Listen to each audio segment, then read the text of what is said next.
This realm is...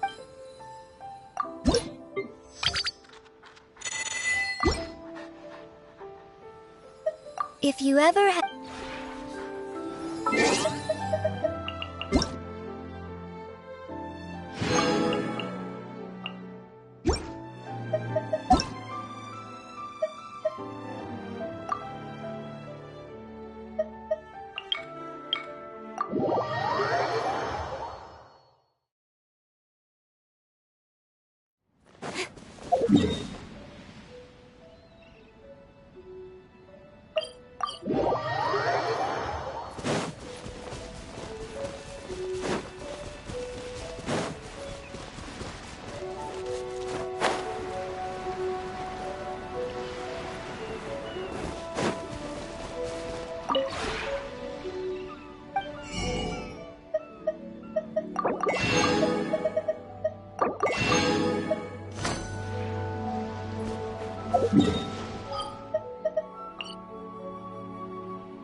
To the chase!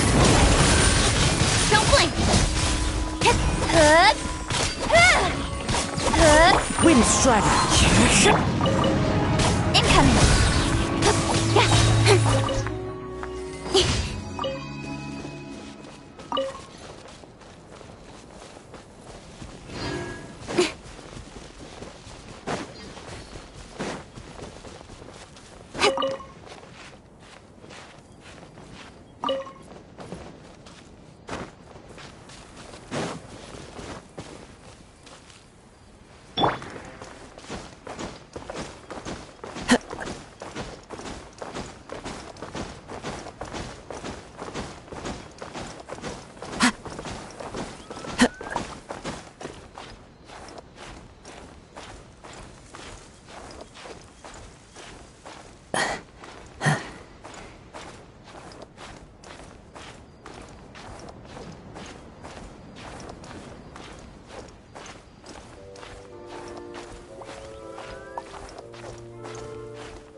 Take it easy.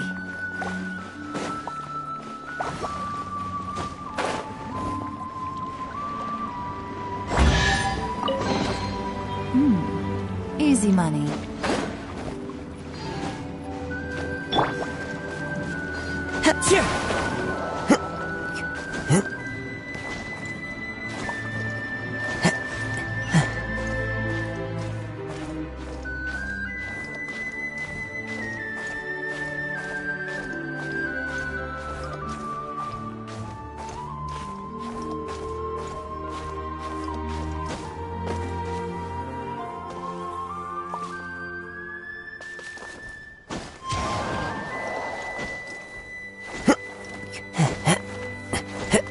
Yeah.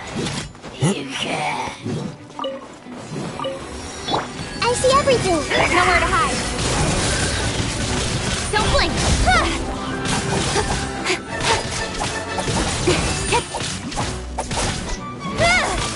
Wind strike!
Fateful offering.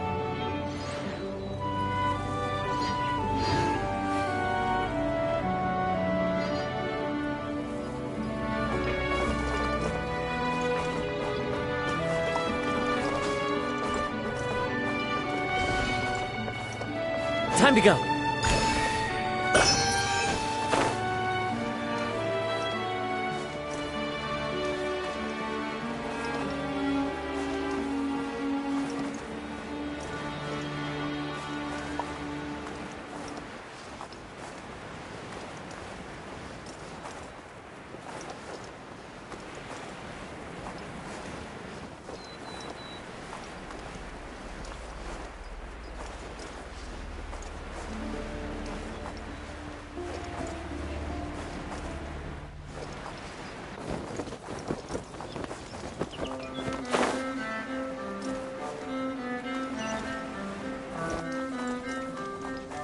Follow the wind.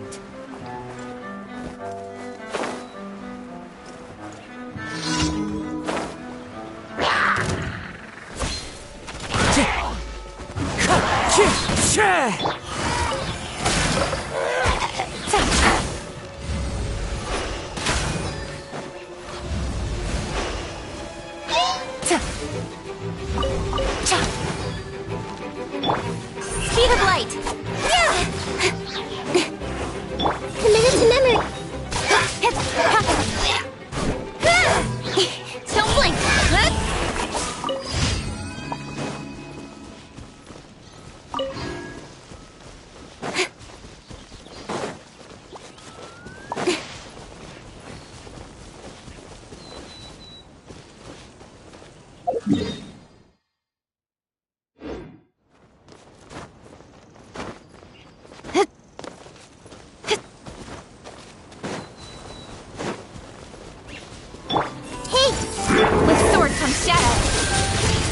Speed of light.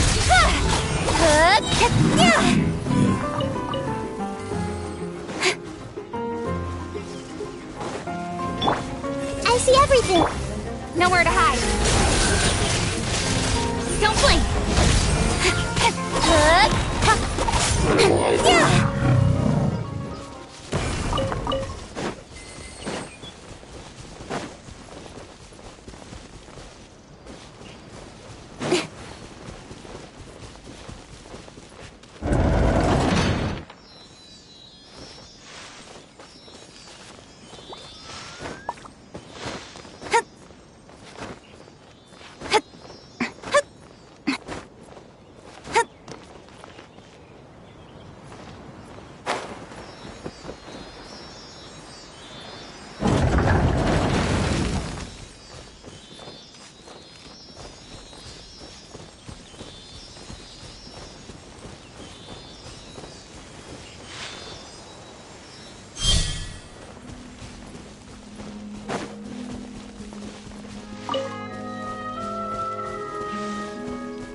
Everyone hold it! With sword comes shadow.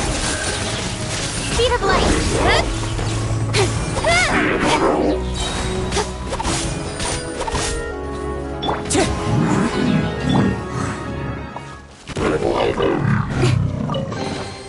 You give, you receive.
Who says there aren't benefits to a life of wandering?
Cut to the chase. Speed of light.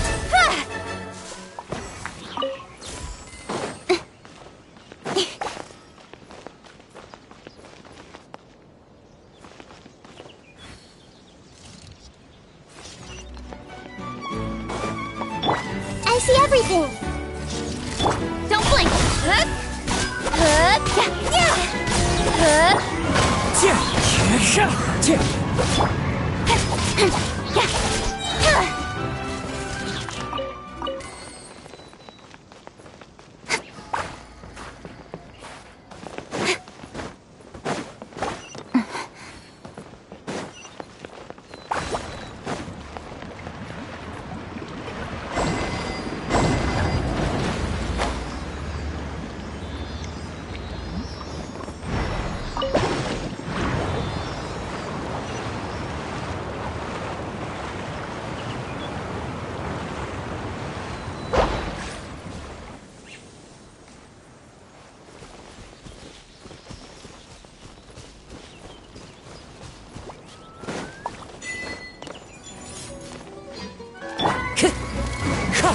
Everyone hold hands! Nowhere to hide.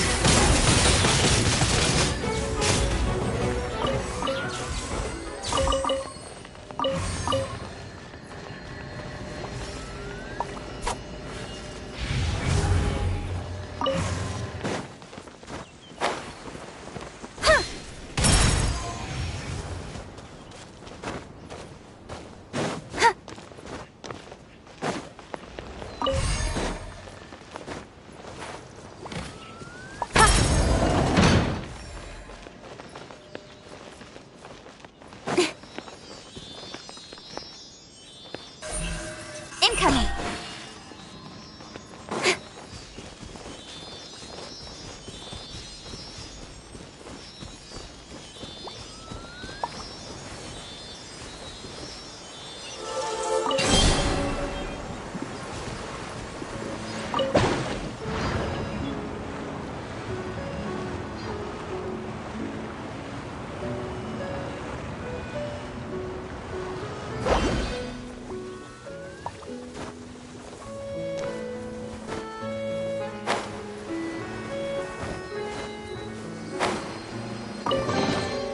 That's everything. On to the next.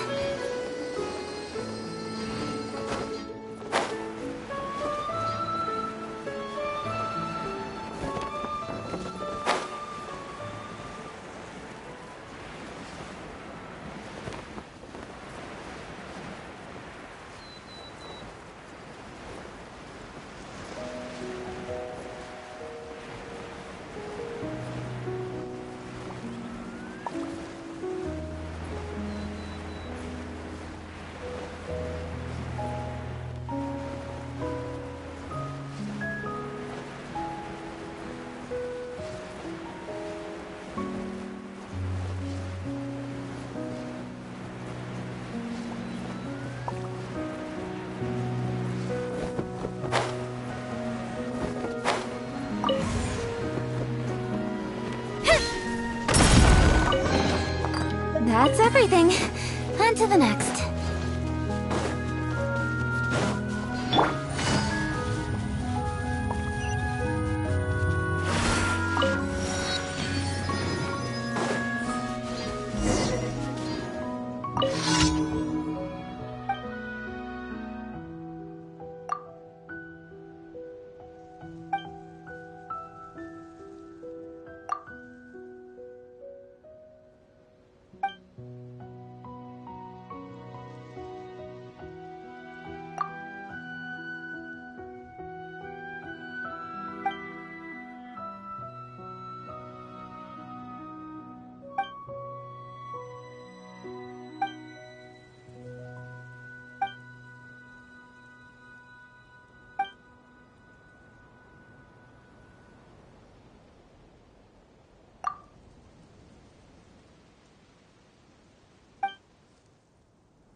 Another test subject.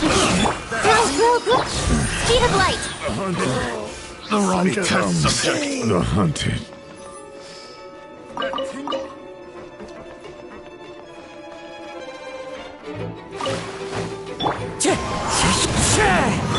Quietly now. Picked the wrong test subject.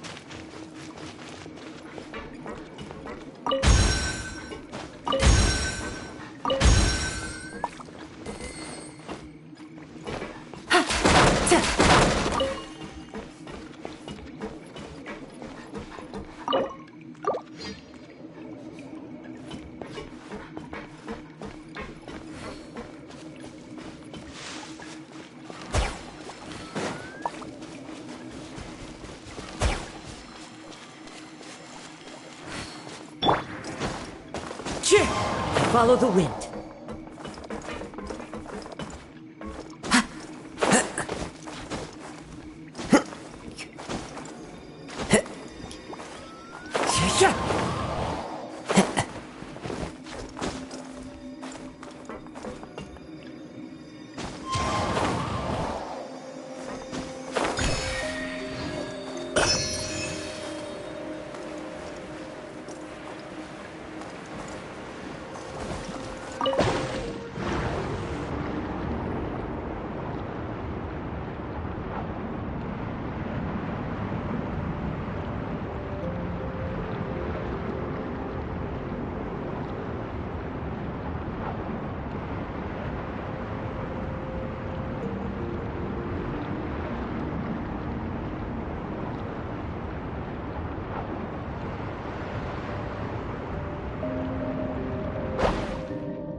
What's she doing this time? Oh, looks like street interviews. Lyney has a funny feeling that we might be in for an interesting time if we go check it out. Shall we?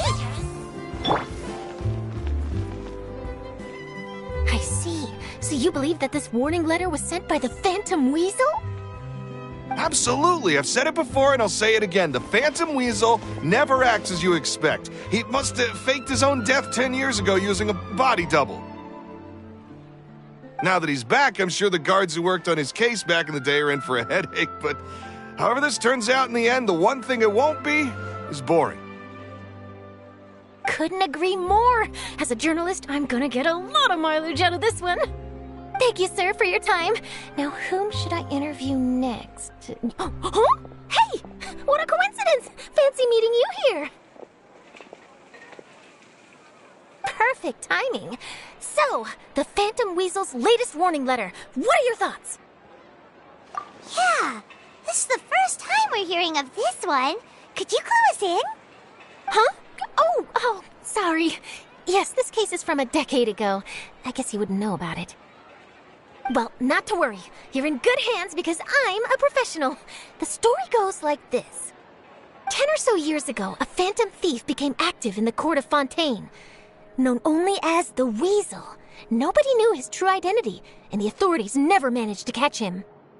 Wow, cool! He sounds like one of those mysterious night burglars that you read about in novels. Precisely. Well, except the part where they actually have a good reputation. Our Weasel targeted whatever people held dear, and no one was safe from his predations. He would just as soon steal a necklace from a rich merchant's safe as he would a toy doll given to a commoner child for their birthday. I know, the phantom thieves you read about in novels rob the rich to pay the poor, but this guy did not discriminate. Unsurprisingly, this didn't work wonders for his public reputation. Every man and his dog wanted to see him behind bars. Yeesh. So, did they catch him? Not exactly. There's a good chance that the Weasel would still be at large to this day if it hadn't been for an accident 10 years ago.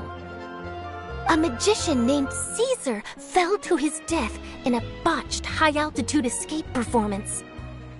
When the police went through his personal effects, they found a hoard of stolen loot and gadgets used for criminal activities. And that was how the Phantom Weasel's identity was revealed to all. Sure enough, thefts in Fontaine went down after Caesar's death. But today, 10 years on, the notorious thief has once again issued one of his warning letters and pasted it on the gate of the Opera Epiclese for all to see. I had to squeeze through the crowd this morning to get a photo as soon as I heard. Here, it's this one.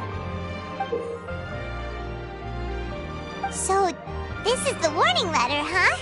Let's see what he wrote. 3 days from now, when evening falls, I shall take from you that which you hold most dear at the Opera House, just as you did to me 10 years ago. This is, without a doubt, a clear declaration of criminal intent. After years of laying low, the Phantom Weasel is back with a vengeance. What once seemed like an open and shut case has been blown wide open again. But why has he reemerged now? And what does he want? I sense an epic scoop, and I'm going for it. Uh-oh. If this thief will steal anything that other people value, does that mean even we might be targeted? Really? Oh, let him try. In fact, I'm gonna eat all our snacks right now. Let's see what he can do about that. Okay, the people have spoken. It's clear that the public are very concerned about the Phantom Weasel's reappearance. Let's see, I've got a photo of the letter, my interview notes. Yep, that should be enough to form the skeleton of my article. It does feel like something is missing, though. Something exclusive. Who should I interview next? I need someone with a more concrete connection to the Weasel. Is that who I think it is? Lyney! Magic, magician, Caesar! The Phantom Weasel! That's it!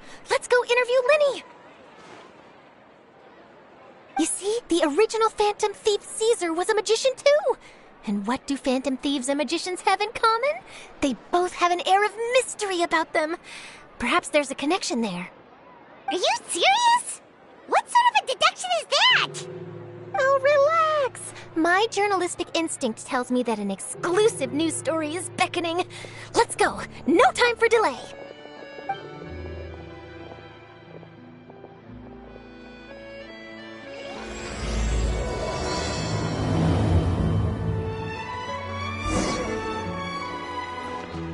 Take a guess.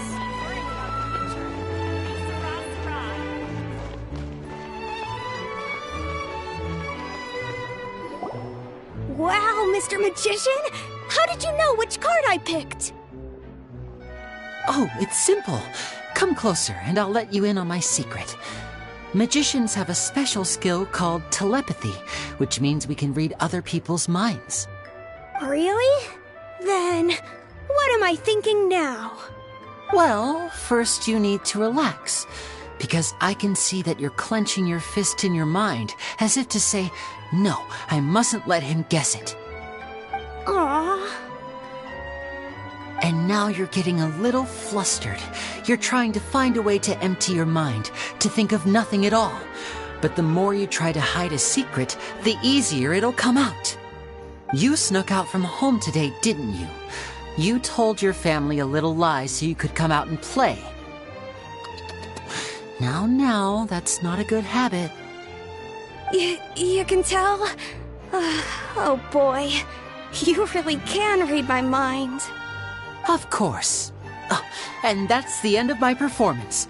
You should really be heading home. Remember to apologize to your family, all right? They must be worried about you. All right, got it. Bye, Mr. Magician.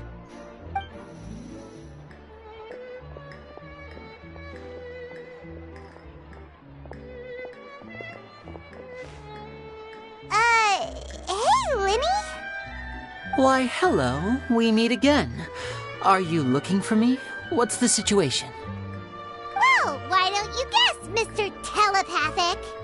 Oh, please. You didn't believe that spiel, did you? The power of telepathy is quite beyond me. I'm sure that child would beg to differ. Seemed like you were right on the money. That was nothing more than a little trickery. I made an educated guess based on his micro-expressions. That, plus the fact that he was the only kid here without his parents, and he looked as guilty as sin. He made it easy for me. You guys, on the other hand... Let me guess. Don't tell me you're here for the Phantom Weasel, are you? Wow, got it in one! Is this more of your trickery at work? Wait, really? No trickery this time. It was pure luck. His warning letter's been the talk of the town, so I figured that maybe you were asking around about that. Bingo! I plan on writing a column reporting on the latest news about the Phantom Weasel. So, Lyney, what are your thoughts on this infamous thief's reappearance? To be honest, it makes me angry. Angry? Why? You read his letter, right?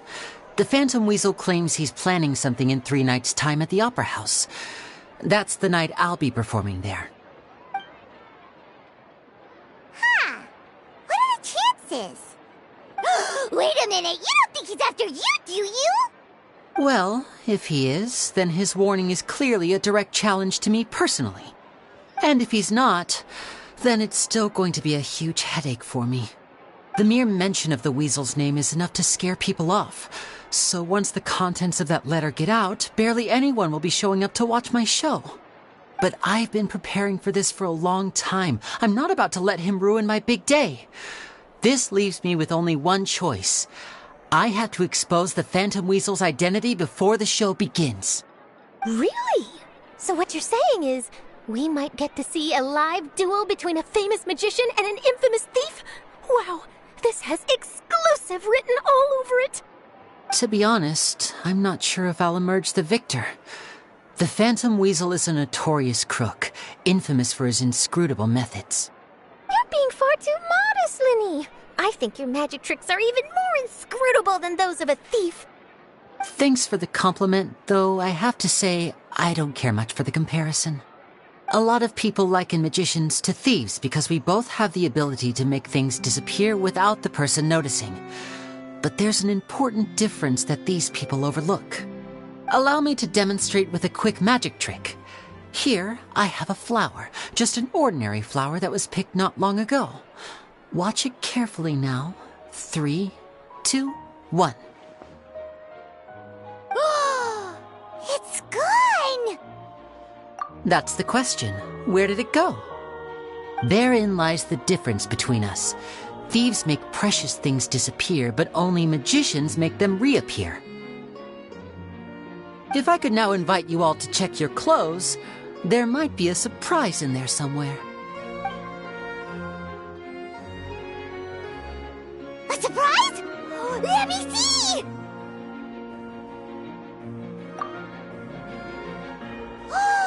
It's right there! But how? You haven't moved this whole time! What an outstanding trick! Sorry, Lyney, it seems that my previous praise was woefully inadequate. Clearly, magic is the superior art form to theft. Don't worry, I didn't take offense. I just wanted to take the opportunity to perhaps change some of the preconceived notions you might have about magicians. Since Caesar's death, a lot of people associate magicians with criminality. It can be quite frustrating. I can imagine. Coming back to your trick just now, might I presume that you are well versed in floral symbolism? For example, magicians often use rainbow roses in their flower-related performances to represent passion and romantic encounters. But you used a Lumidu spell, which, if I'm not mistaken, allude to separations. I'm curious to know if there was any deeper meaning behind this choice? Impressive knowledge. It's no wonder you're such a successful journalist. But I'm afraid I don't know the first thing about floral symbolism. I'm just in the habit of using Lumidu spells in my magic. It sounds like something I should look into, though. I'll buy myself a copy of Fontaine's Floral Language Facts when I have some time. But it'll have to wait until this phantom weasel business is behind us. Well noted. In that case, this brings us to the end of our interview. I, for one, am looking forward to the final showdown between you and the thief. Please feel free to get in touch to update me on any further developments. Otherwise, I will of course see you at your show in 3 days' time, but let's hope the Phantom Weasel is caught by then. If there's nothing else, I'll be off. You've given me lots to work with here, and I've got no time to lose if I want to write that exclusive piece. I'll see you all later.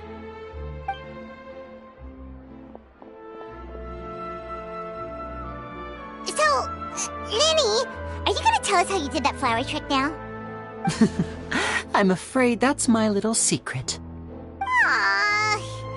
Well, magicians are entitled to their secrets.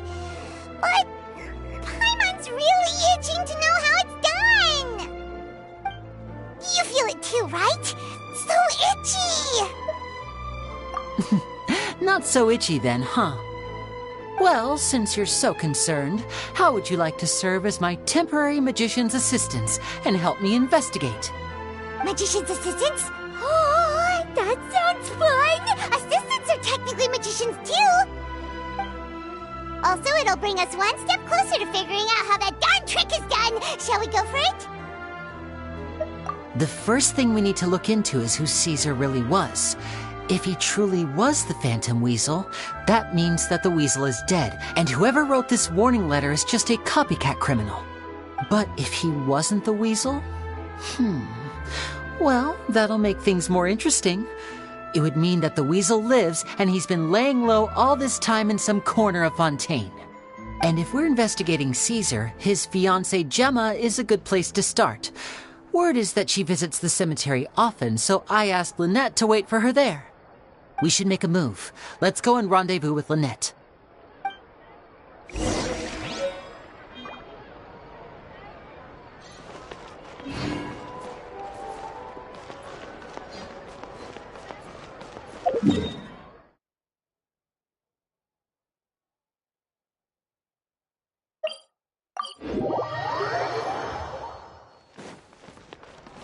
Add Astra. Thank you for Add Astra.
A chest full of valuables, and a trove of potential clues.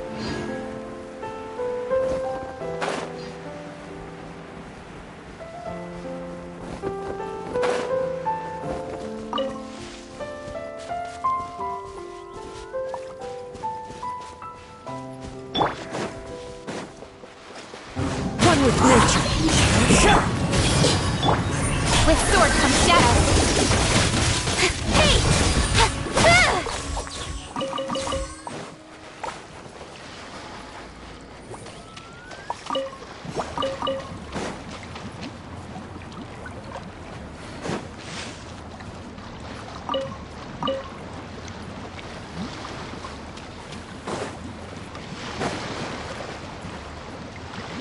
Everyone hold hands.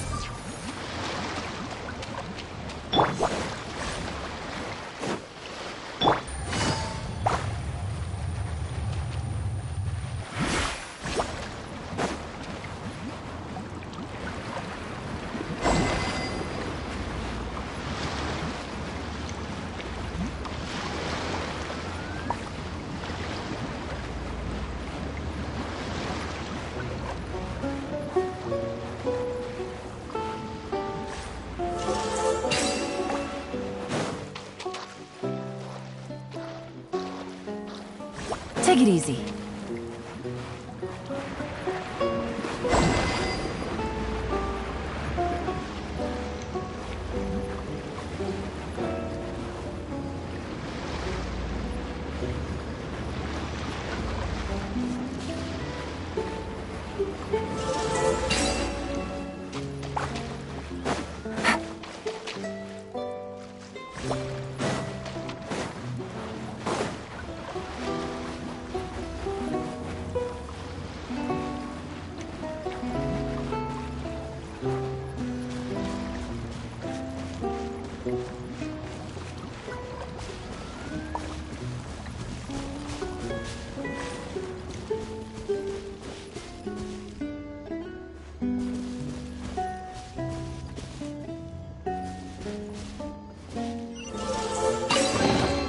Treasure. One way to draw your target out of hiding.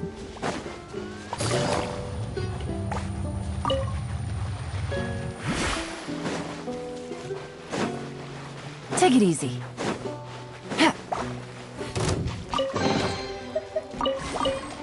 Wind strike. Incoming!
Take it easy.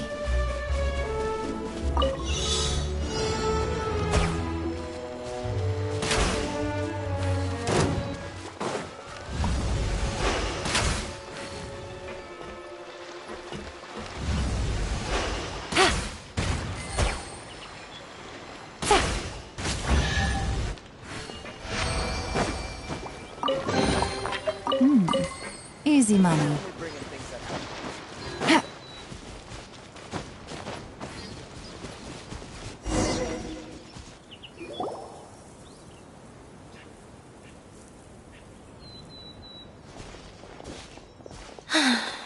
You took your time.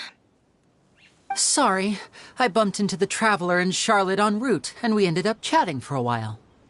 It's been a while, Lynette.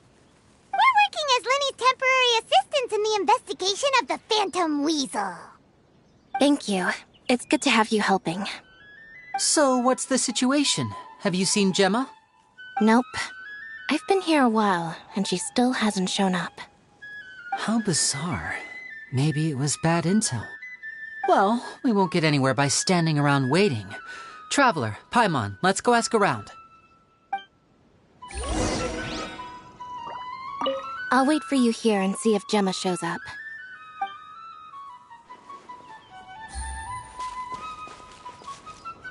A lot of people here today, huh? When did this cemetery get so popular? Same thoughts here. What's going on?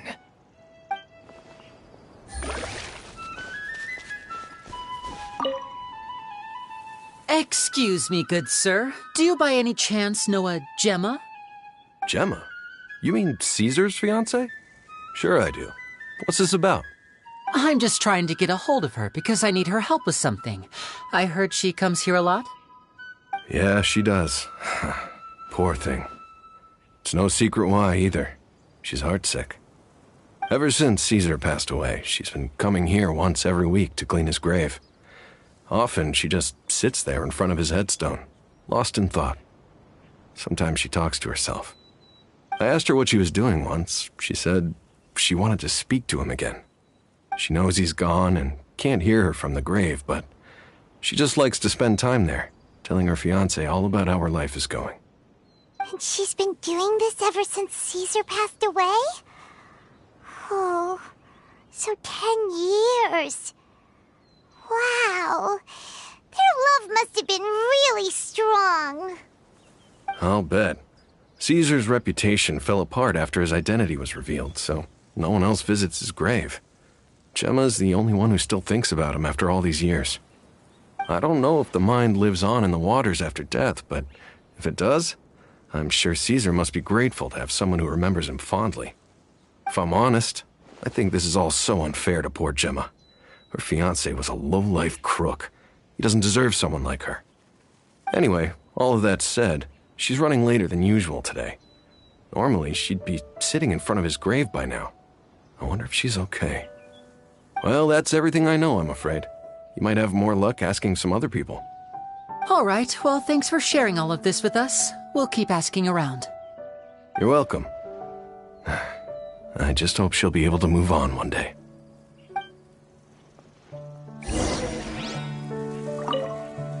A lot of people find cemeteries bleak and oppressive, but not me.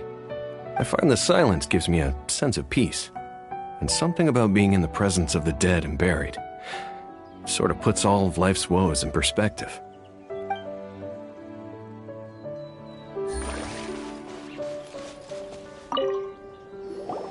Did you hear the news? They're saying the Phantom Weasel's back. You're kidding. Wait, isn't he dead? I don't know anymore. All sorts of news flying around nowadays. I can never tell what's true and what isn't.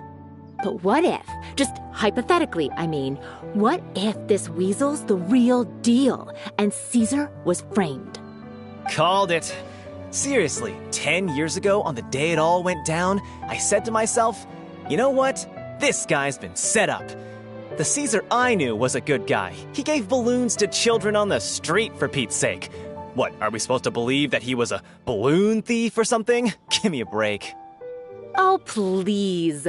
Weren't you the one cursing his name to high heaven when the police announced the news? You were all, that gosh darn lousy son of a, you think you know a guy, or words to that effect. Wait, did I say that? I don't seem to recall. Hello there. Sorry for disturbing you, but I couldn't help but notice you were discussing the Phantom Weasel. We're actually quite interested in this topic as well, but we're struggling to get to the bottom of it. Do you think you could spare a moment to tell us a little bit about Caesar? You've come to the right people. Yep, I was there. Back when Caesar used to perform magic tricks on the street. He was a great magician. The best trick I ever saw him do was pop a transparent balloon, only for a whole bunch of doves to fly out from the inside. I was right up close and didn't blink or look away once. But for the life of me, I still don't have the faintest clue how he pulled it off. Really incredible stuff. I saw him perform too. He always used to bring some gifts along for the kids who came to watch his show, and he'd hand them out after he was done. Sometimes he even got the kids to write their wishes down, and then he'd make the items on the wish list appear in his next show. Huh. He doesn't sound like such a bad guy. But after he died, there were also rumors that he used the wish list to find out what was precious to people, with the intent to steal it later. As I'm sure you know, the Phantom Weasel would steal just about anything from anyone. Whatever the case, now that the Weasel is back, Caesar's become a hot topic once more. I bet Gemma must be pleased. If Caesar's name gets cleared, maybe it'll finally give her some solace after all this time. Oh, speak of the devil. That's her over there. If you've got any more questions about Caesar, she's definitely the one to ask. So that's Gemma. Is it just Paimon, or does it look like something's wrong? Wait, it looks like she's injured. Come on, let's see if she's okay.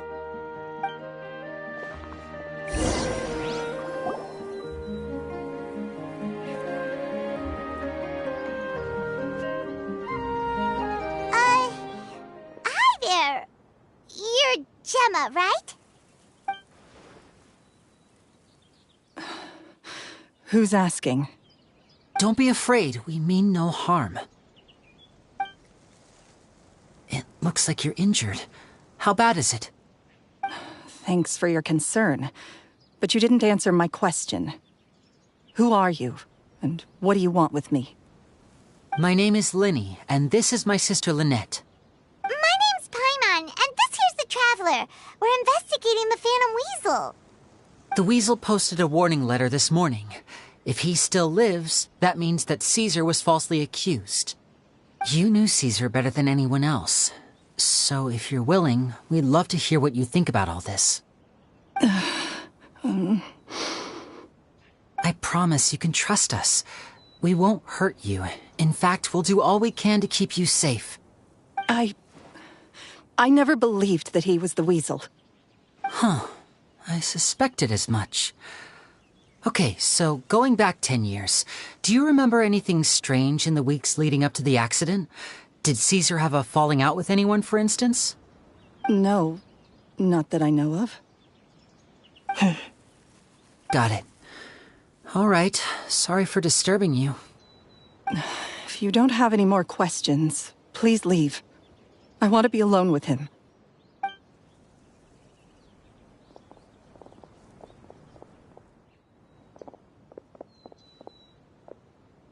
Judging by the look on her face, there's definitely something fishy about her. She's lying. She definitely knows something. That's fair. We're just a bunch of strangers who showed up and started questioning her about things that happened a whole decade ago. It makes sense that she'd be wary around us. In any case, I doubt we'll get any further here, so let's call it a day. Meet me outside Hotel de Boer tomorrow, and then we'll start the next step of our plan.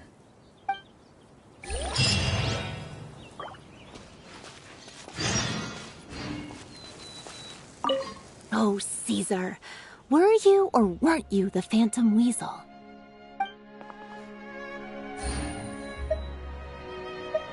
Gemma's hurt, you say? Now that you mention it, I did see her getting into a heated argument a while back. Maybe someone who hates Caesar was taking it out on her. People can be unbelievable sometimes.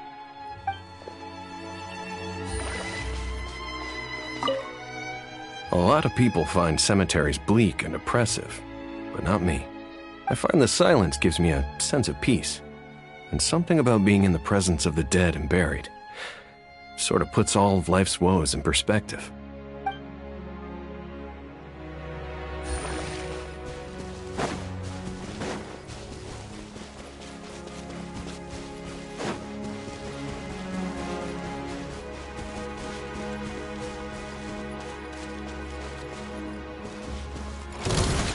Take it easy.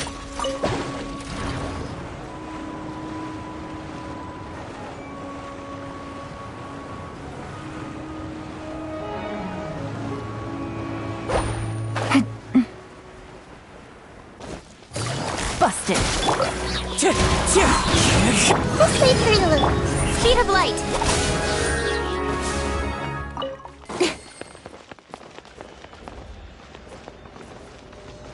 Hey!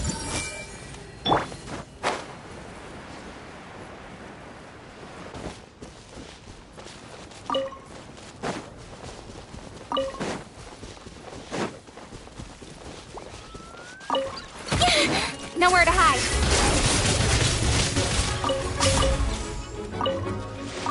Don't blink!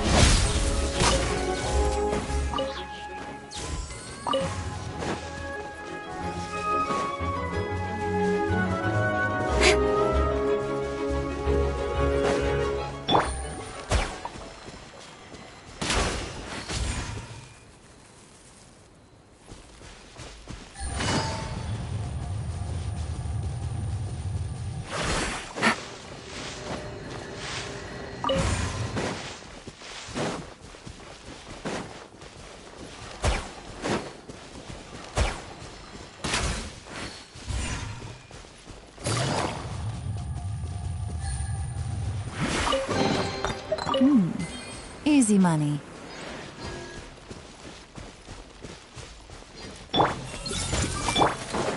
Speed of light! Ha! Ha! Ha!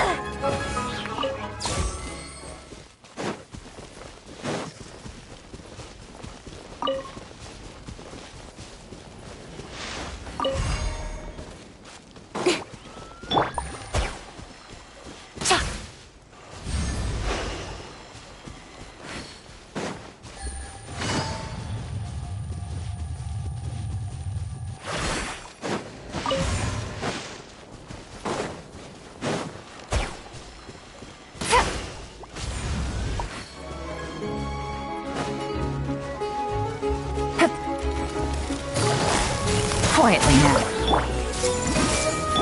Incoming!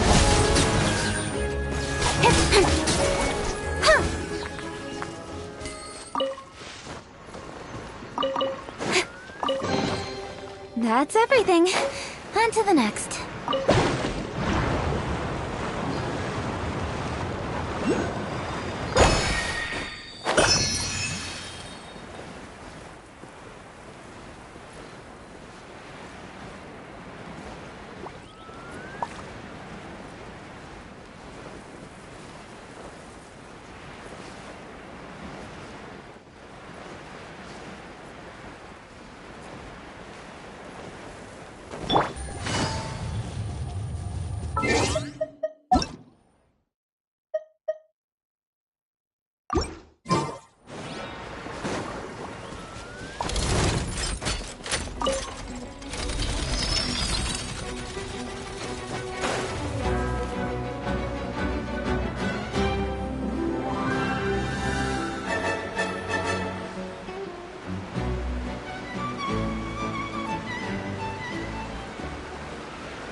Speed of light! Cut to the chase!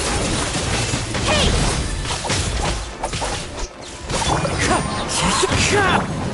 Incoming! Yeah!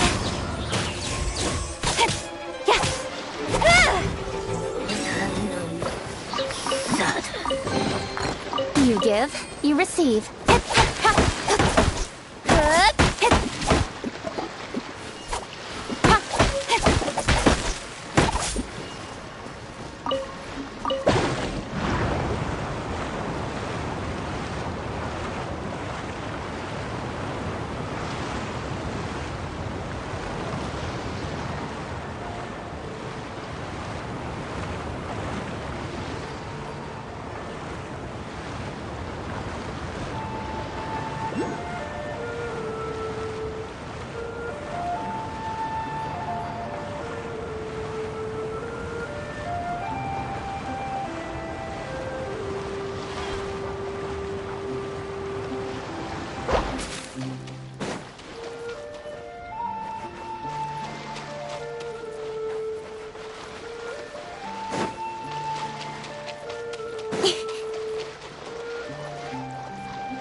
Wind strategy.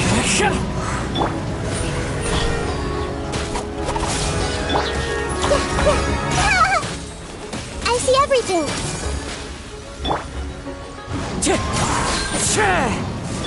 Speed of light.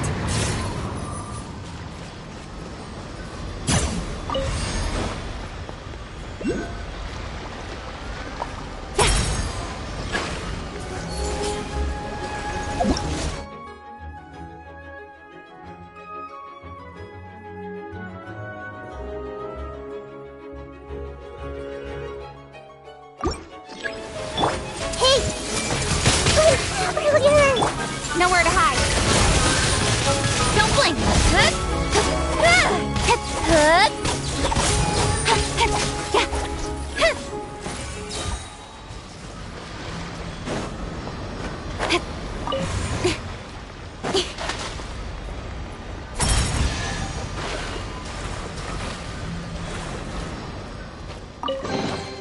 That's everything. On to the next.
You give, you receive.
Over here.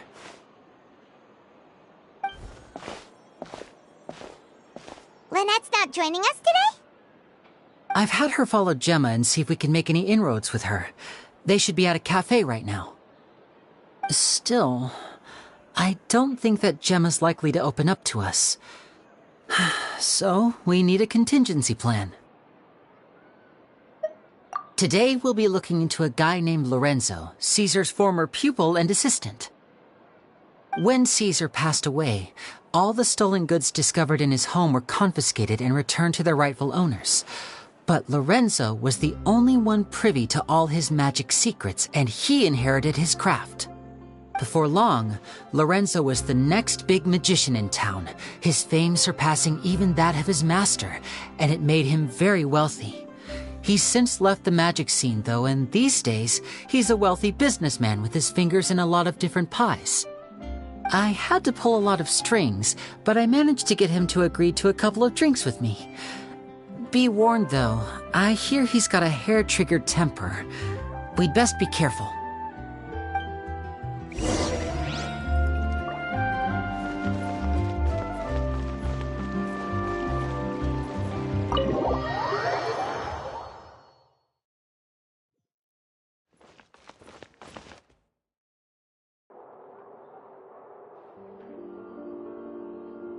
You neglected to mention that you were bringing 2 other people with you. My apologies. These 2 are my assistants. When they heard that I was meeting with the former magic maestro himself, they begged and pleaded with me to bring them along. And if it's no trouble, a couple of autographs would really make their day. Oh, forget the pleasantries, just sit.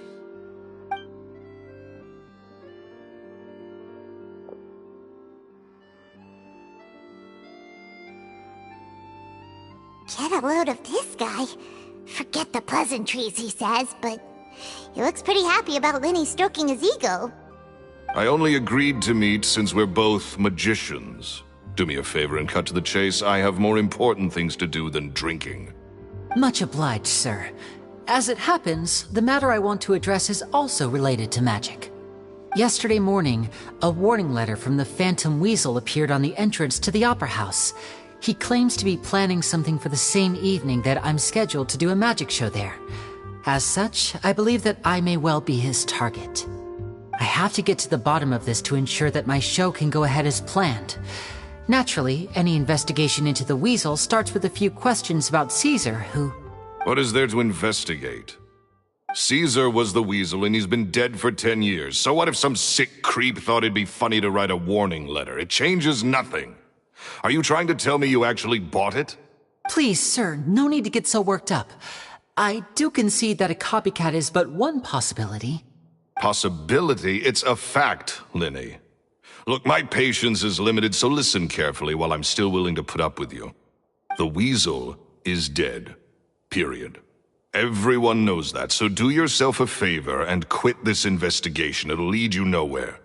Look, if this affects your magic show in any way, I will personally compensate you for any losses. Oh, sir, I'm honored, really. But this isn't about finances for me. My pride as a magician is what's at stake here, Lorenzo. Copycat or not, this person has thrown me the gauntlet, and I must meet their challenge head-on. Your pride? Don't mince words with me, boy. Just tell me, what exactly are you seeking to do? I want to find out the Phantom Weasel's true identity. I have to know for myself what really happened 10 years ago. What would that accomplish? And what do the events of 10 years ago have to do with you, anyway? Look, you of all people should know that a magician never reveals their secrets. And in any case, dead men don't talk.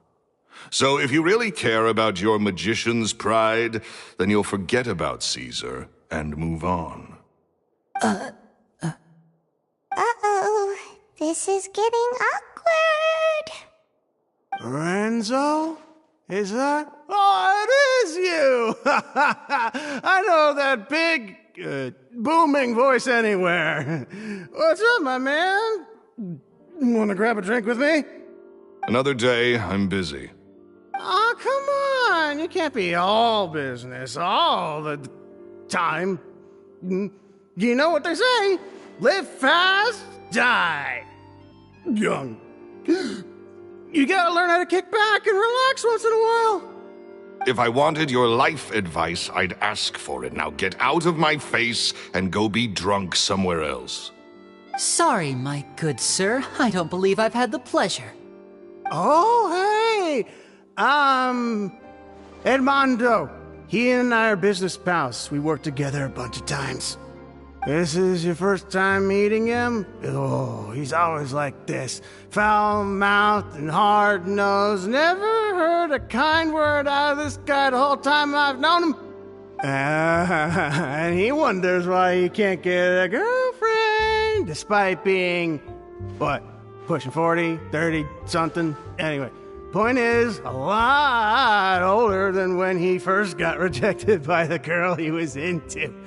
And he's still into, from what I hear. Shut up and get out of my face. Another word out of you and you can forget about doing business with me ever again. Do I make myself clear? Sorry, I may have had a little too much to drink. All right, I'm gonna leave. Don't work too hard.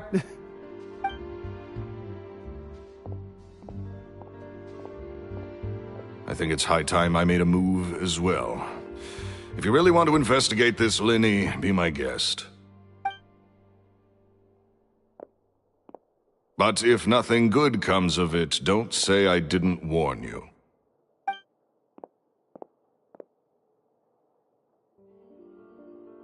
Well, that fell to pieces in a rather spectacular fashion.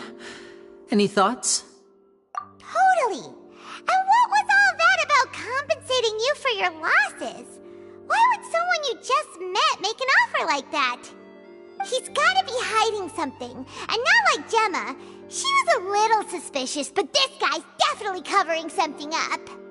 I think so too. We need to look into Lorenzo more closely. That guy Edmondo seems to know a thing or two about him. He only just left. Let's see if we can catch up with him.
Lynette stays away from the tracks.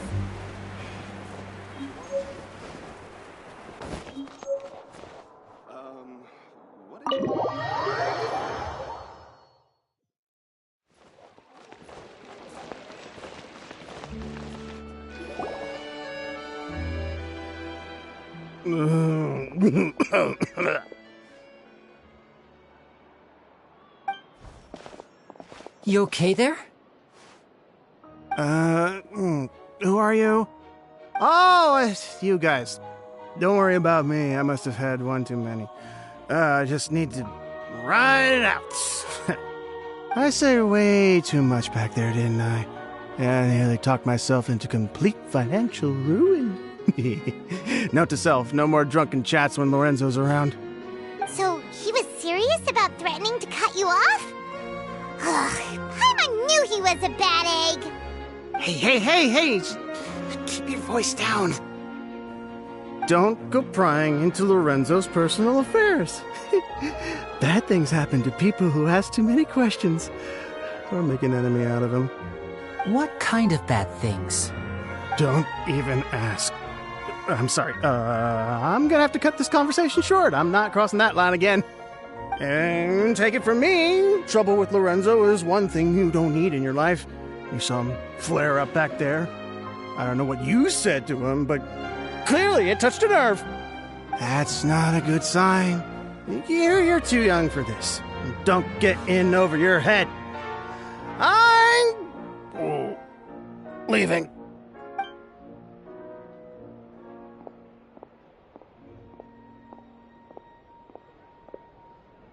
And there he goes. What do we do now, Lyney? Shh. I think we're being watched. Someone was listening in to our whole conversation. Don't say anything and don't look back. Any altercation in the city will attract the guards. We better take this elsewhere.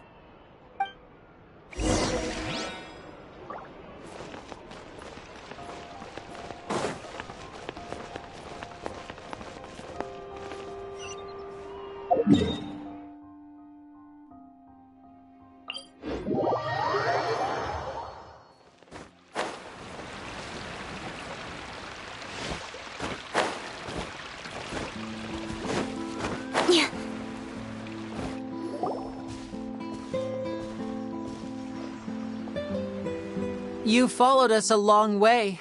Why don't you come out and introduce yourselves? So you're Lyney. And where's your sister? Ain't she with you today? Save us the trouble and go fetch her for us. Let's not drag this out. Paimon doesn't like the tone of your voice, mister! Who sent you, huh? Save your questions, missy. You ain't gonna need answers where you're going. Capiche? Looks like we can't avoid this fight.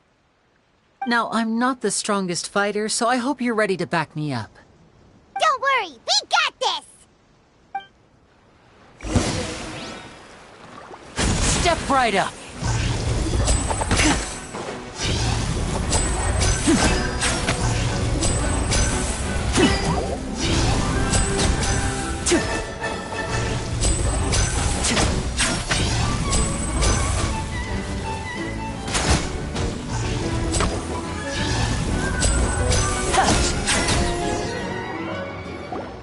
Curses. They're tougher than we thought. Vision wielders are always trouble. Intimidation ain't gonna work like it did on the lady. Come on, let's scram!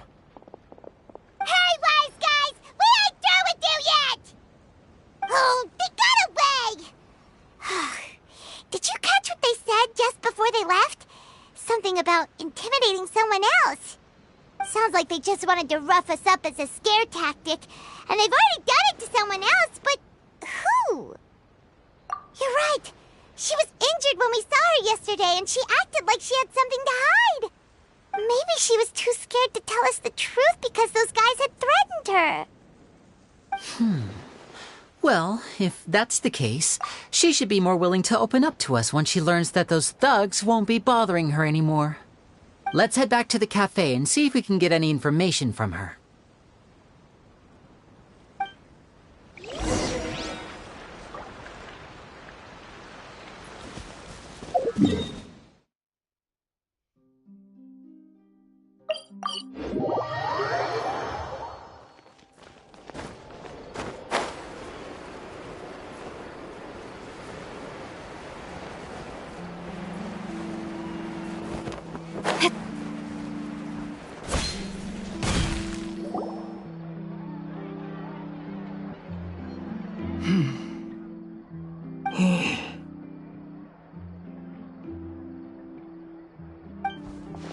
Gemma? You again. What is it this time? We just ran into the men who've been threatening you, and we gave them a taste of their own medicine. So, you can relax now. We're here to protect you. What? Why? I didn't tell you anything. Why would they come after you? Sounds like they're no strangers to you. That's putting it mildly. I know them all too well, and I hate them with every fiber of my being. It's been 10 long years, and still every time I try to look into Caesar's death, they show up and warn me not to do anything stupid. How do I know I can trust you? Do you really think you can get to the bottom of it all? And why are you doing this? I'm afraid I can't reveal all the details just yet, but I can promise you this. I will expose the Phantom Weasel's true identity. Because you see, this is a personal matter of the utmost importance. I give you my word. Trust me. Okay. How can I help you? I've heard that Caesar used to have a magic workshop where he kept a lot of his personal effects. If possible, I'd like to take a look at them. Do you know where it is? The Fleuve Sonde. But the place was sealed up by the police after his death, and no one's been there since. I also know that the Fleuve Sonde is dangerous territory. Lots of hostile groups lurking around. If you're serious about going there, please be careful. Understood. Lynette, you stay here and take care of Gemma. Don't let her come to harm. Got it. But if I'm staying here, I'm ordering dessert.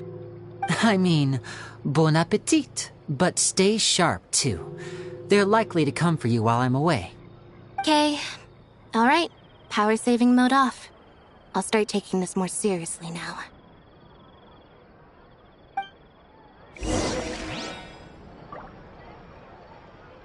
Whatever you do, please be careful. If anything happens to you because you're investigating Caesar, I'll never be able to forgive myself. With me here, nothing will happen. Looks like no more free coffee for me.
If Gemma gave us the right location, then the workshop should be right nearby.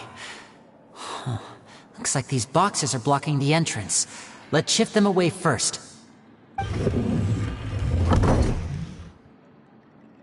There we go. It should be just down here.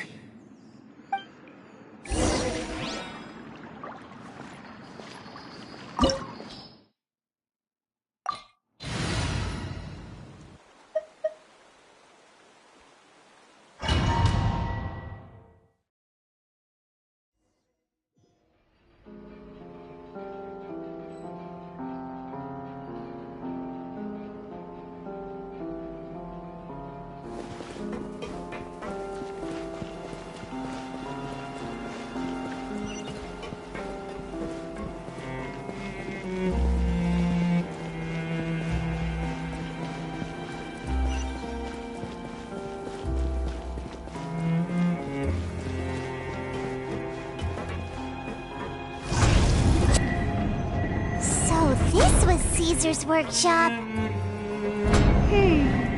Nothing suspicious here, just normal magic props. Let's head in further.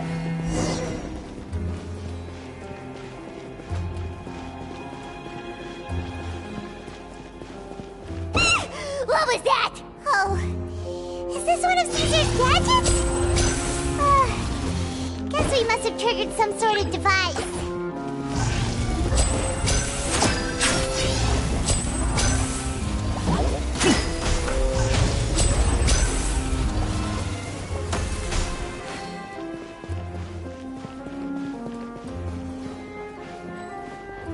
Now disappear! Everyone hold hands!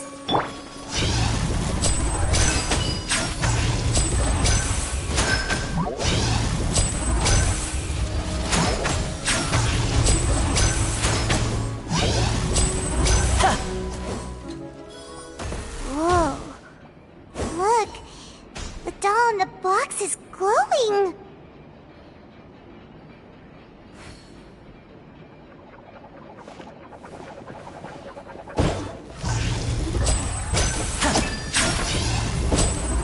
There's something written on the card on this doll. Let's take a closer look.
These magic boxes are moving.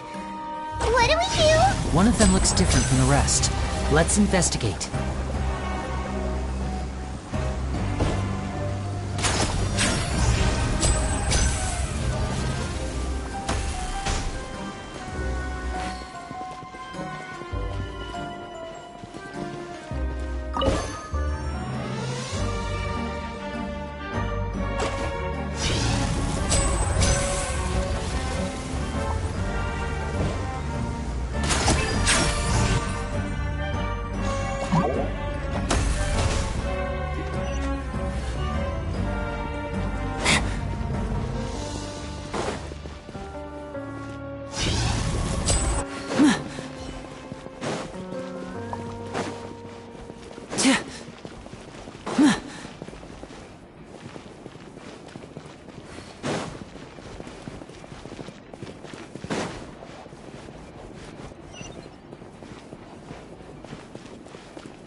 That's weird. Have we reached the end already? There's nothing here. Maybe this was a wasted trip.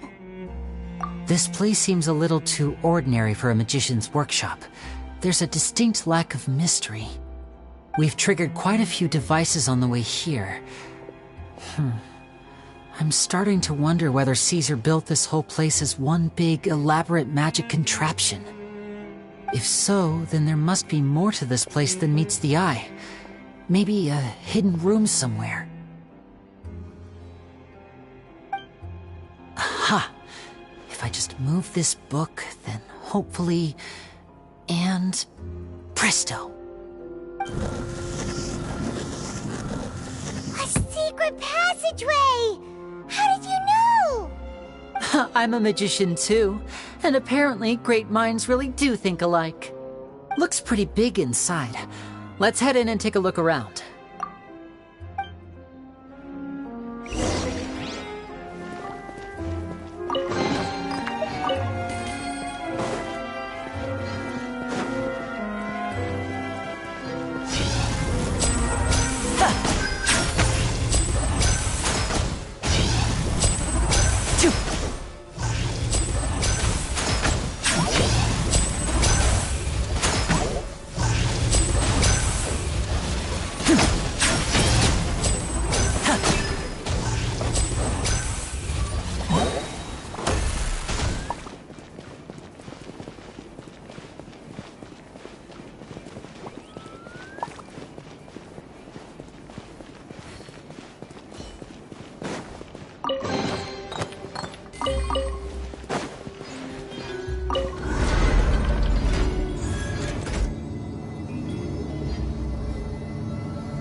comes the finale!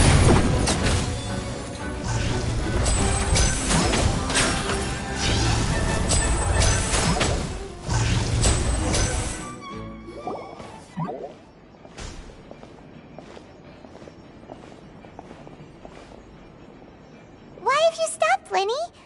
Is there some device in that box? Huh. It just looks familiar somehow. Let me check this out for a second while you guys go on ahead. If anyone makes a major discovery, let's rendezvous here. All right, see you in a bit. The placement of this device inside. If I remember correctly...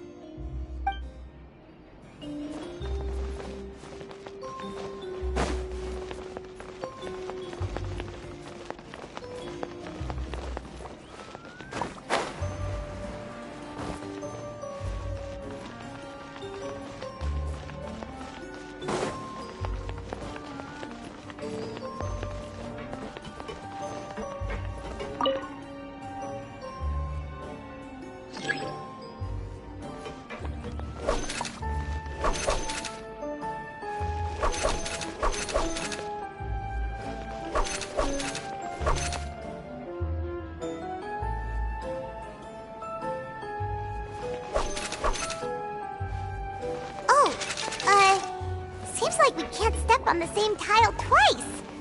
Guess we've got to finish it in one run, huh?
Principles of magic. Whew. Much too advanced for Paimon. Hey, look! Is that Caesar's diary on the table? This book's thick as a brick! Let's take a peek inside it, shall we?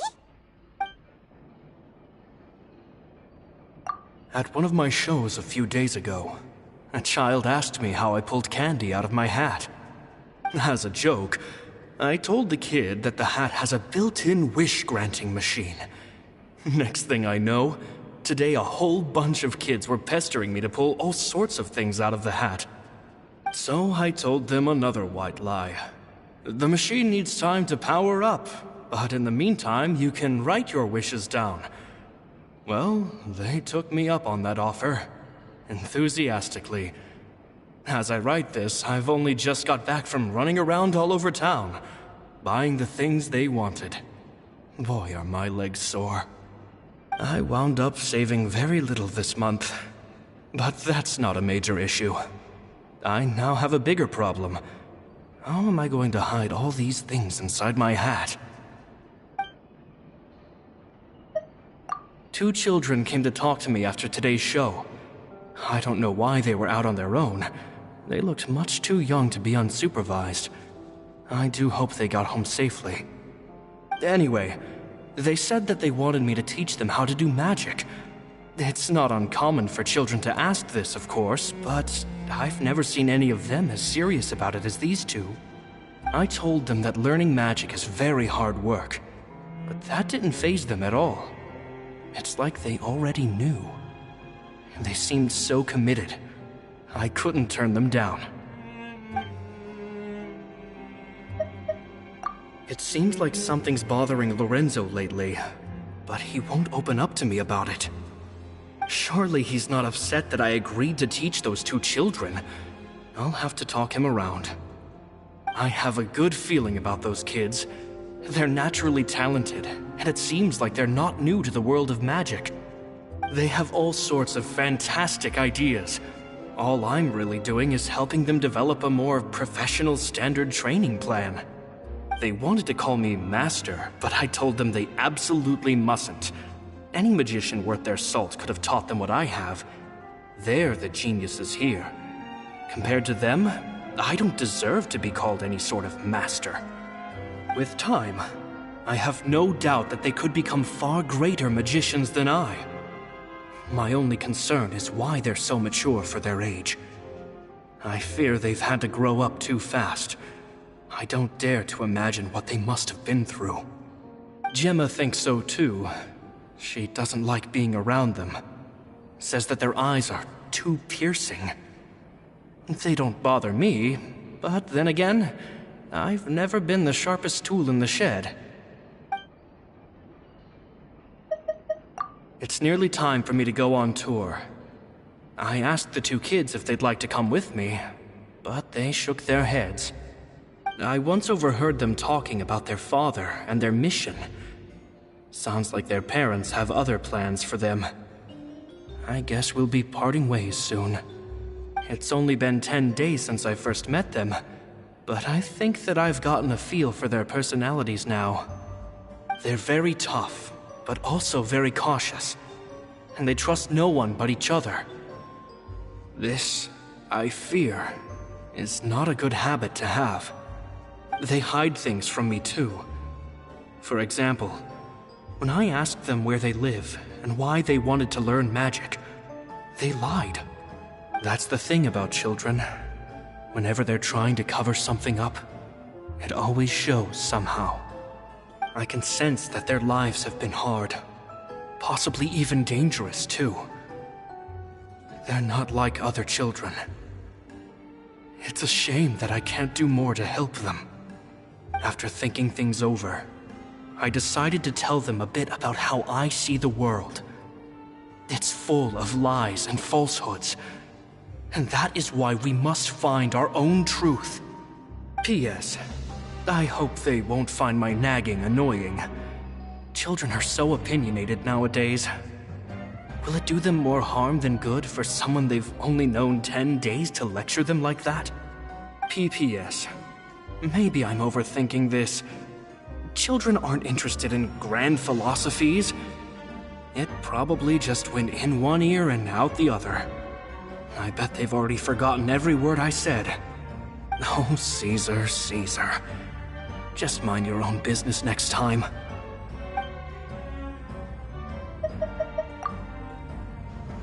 Two magic geniuses with a father and a mission, huh? Sounds a lot like he was writing about Lyney and Lynette, don't you think?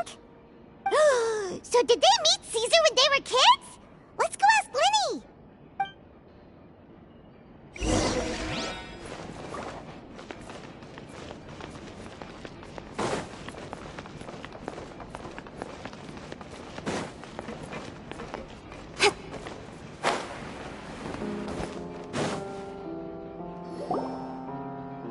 Lyney? Shh, hold that thought. As I expected, there's a lot of fishy things going on in this place. Fishy? Uh-oh, what have you found? All in good time. Before we go over our new leads, I want to tell you how a high-altitude escape is performed. First, the magician slots themselves into a magic box in full view of the audience. The box is then suspended high in the air, and a short while later, the base automatically opens. At this point, a dummy will fall out of the box, but it looks real enough to grab the audience's attention, and they start wailing and screaming. Meanwhile, the real magician, who has by now blended into the crowd, waits for a good moment to make their appearance and put on a hysterical performance. Oh no! Is that me? Did I just fall to my death? Very vivid description. Paimon can really picture it. And then what? The audience's gaze then turns to the magician, and by the time they realize what's happened, the dummy has vanished, as if everything that just happened was some sort of shared illusion. Of course, that's just how I think the process should work, theoretically speaking. The inventor of this trick never performed it successfully. When the box opened, Caesar was the one who fell out, and not the dummy. He fell right to the ground from the highest point of the opera house. No one could hope to survive that fall, not without a vision at least. And no one else has ever attempted this trick since. My understanding of how it works is just based on what I could gather from his notes and the relevant gadgets here in his workshop. So Caesar's famous high-altitude escape has never been done, huh? Paimon was about to say how cool it would have been to see it in person, but if it's that dangerous, it's probably for the best that no one else tries to do it. Wait a second. So if a dummy's supposed to drop out of the box, then where does the real magician go? How does he get out? Glad you asked. That brings us to the secret of said box. This box right here is the one that Caesar constructed himself to use in the performance, and it's not as simple as it looks. Inside, there's a device that only the magician himself would know about. Once the magician's inside and the box is lifted up into the air, the audience's view of the box is fixed at a certain angle. From where they're standing, they have a clear view of the front, sides, and bottom, but the back and the top are now no longer visible. At this point, the magician presses a button inside the box, opening a secret door out of view. He then escapes through this trapdoor onto the opera house roof, waits for the dummy to fall and distract the audience, and quietly returns to ground level. That's way simpler than Paimon imagined. Even Paimon could probably do it. Well, there's a little more to it than that, of course.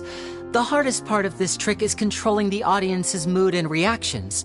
That takes an exceptional degree of showmanship. There's the falling dummy, the miraculous reappearance, the pompous performing. Maybe the magician would even have themselves tied up before it begins to strengthen the impression that there's no escape. Many days and nights of careful research and painstaking practice would have gone into this, all culminating in a performance just a few minutes long, but one that still manages to transform the shock and grief of a tragic accident to the joy and laughter of a mesmerizing magic trick. Caesar was a highly accomplished magician. But unfortunately, even he didn't manage to pull it off. So, how did it go so wrong? You said you found some fishy stuff here. Have you figured out what really happened? I can make a pretty good guess. I looked into the case files. The magic box Caesar was using at the time of his death had the secret button I mentioned positioned on the right-hand side. And, sure enough, he always used his right hand as his dominant hand in public. Okay. Nothing suspicious there. But here's the strange thing. Most of the devices in this workshop have the mechanism on the left-hand side, including this box right here, which leads me to believe that Caesar was in fact left-handed. Because a magician can't afford to have their most basic habits stand out too much. People naturally focus their attention on the most important details of the task or situation at hand. But a magician needs to be able to redirect an audience's attention at will, so as to avoid arousing their suspicion. The essence of magic is getting people to believe a lie. If even the truth raises eyebrows, the falsehoods become all the more difficult to mask. And so, Caesar trained himself to use his right hand to align with his audience's expectations. Great magic always requires sacrifices. But in his most stressful and nerve-wracking moments, and when no one was watching, reflex would kick in and he'd use his left hand. That's why he set his gadgets with the mechanism on his left. Exactly. I think that's likely what happened. Caesar would have been under a lot of time pressure during the escape. He'd have had mere seconds to open the hidden compartment, retrieve the dummy, then open the secret door and make a swift escape. But I'm sure he was confident. He would have rehearsed countless times to the point where it was second nature. He'd barely need to think about what he was doing because muscle memory would guide him through. So he opened the compartment, took out the dummy, checked everything was in order, and then went to leave. With his left hand, he reached for the button, and suddenly, his heart skipped a beat. It wasn't there. Much like when you reach for your keys but find your pocket empty, his mind needed a moment to process what was going on. Instinctively, his left hand would keep feeling around for the missing button, maybe for another second or two, until the bottom of the box gave way. With the stakes being as high as they were, just a 2-second delay cost him everything. The authorities would find nothing suspicious and conclude that his death was due to his own error. When in reality, someone switched the boxes, and they did it to murder him. But how would they be able to make the switch without being noticed? That would be difficult to pull off, no? It would have to have been someone who knew that he was left-handed, and who could move his props around without arousing suspicion. Someone who was always by his side. Isn't that right, Lorenzo? You just couldn't let sleeping dogs lie, could you? There's not a lot of people who'd go to all this trouble for some magician who died 10 years ago. I didn't want to have to do this, you know. Silencing you the hard way just creates more problems for me to deal with. But I gave you your chance. I hoped you'd do what's good for you and back off like the lady, but you disappoint me. You mean Gemma? So you are the one who's been threatening her! Yes, although however stubborn she might be, she was never much of a liability. But you people, you never even knew him, but for some reason you just wouldn't drop it. Which is why you can't leave this place alive. Take them out, and make it quick. Do your worst!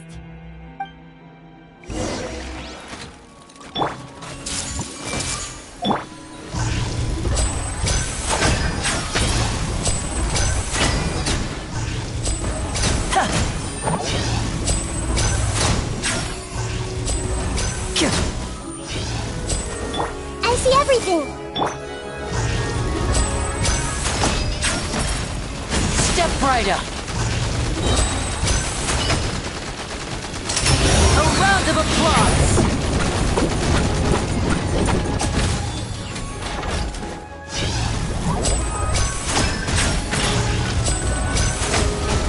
And voila!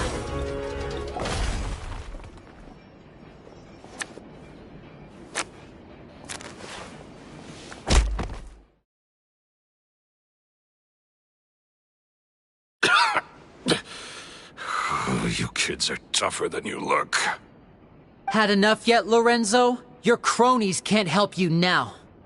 I think it's high time you started talking, and what I'd really like to know is, why did you murder Caesar? If I had a mora for every time you said that man's name. Of course you idolized Caesar, everyone else did. But I was the real genius magician. Me! He was just an amateur who did cheap tricks for gullible children. I was the one who made magic into the fine art it is today. The aristocrats doffed their hats to me! So it was jealousy. Jealousy. Hatred, more like. I hated Caesar. All he cared about was his magic. He lived and breathed it. He poured everything into his street performances and his stupid tours like it was just a hobby to him, never bothering to think about Mora. What sort of fool devotes their life to the art of deception and never has a Mora to show for it? But the people loved him, didn't they? Oh, how they looked up to him. No one gave me a second look. All I ever heard was, "Oh, your master's amazing, isn't he?" Amazing. Yeah, so amazing that he was completely broke. Every other apprentice was living it up at their master's expense, but no, not me. I put in all the work, mastered all the skills, and it brought me nothing more than the life I already had. He forbade me from using magic to trick people out of their mora. There was nothing he hated more than that. And with his reputation in Fontaine, it was too risky for me to go it alone. As long as he was alive, if I dabbled in my own brand of money-making magic, he would expose me, and it would destroy me. I had to kill him. There was no other way. He had to go. And this was your only motive? It was reason enough. What other motive would I need? Well, I was under the impression that there might have been other factors at play. For instance, maybe you were in love with Gemma, but she was engaged to Caesar. In love with Gemma? Don't be ridiculous. Guess I was wrong about that then. Next question. Are you the Phantom Weasel? I am. Caesar was so strict with me. He insisted that his way was the right way, that the sole purpose of magic was to bring joy to the world. I never bought into any of that. I was more interested in the practical value of magic. Sure enough, it helped me fill my pockets with all kinds of valuable treasures.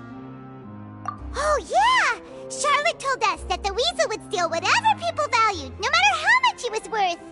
That's just how it looked from the outside. What would any thief want with second-rate loot? I've only ever targeted high-value items. I stole cheap things as a way of practicing my craft. It was other people's overactive imaginations that conjured up the preposterous image they then dubbed the Phantom Weasel. So, that's the story, huh? Well, I hope you're ready to tell it all over again during your trial. What choice do I have? You're a pack of wolves, and you've got me between your jaws. You've seen what's here, and my last-ditch effort to stop it getting out has failed. What else can I do? So be it. I've enjoyed power and wealth for the last 10 years, the likes of which Caesar could never give me. I wouldn't choose for things to end this way, but I regret nothing. Very well. In that case, I'll contact the guards. Traveler, Paimon, keep an eye on Lorenzo for me. I'll meet you just outside the workshop when I'm back.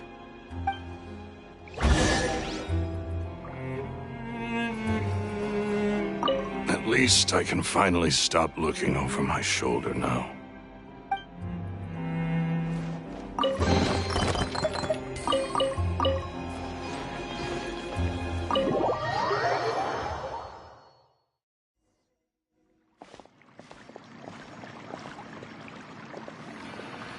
Lyney has told me the whole story.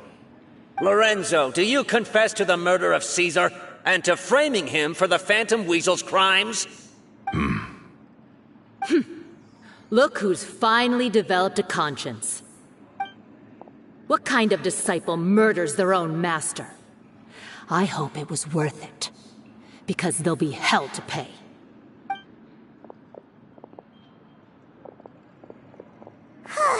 Looks like it's all over. What should we do next, Lyney? Should we start preparing for your show? Let me think. Let's rendezvous with Lynette and Gemma first. With Lorenzo in custody, Gemma will no longer have to fear for her safety. Good point. We should go tell Gemma the good news right away. It'll give her some peace of mind for sure.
you're back.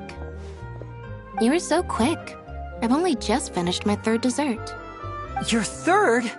Lynette, come on, we've talked about this. Everything in moderation.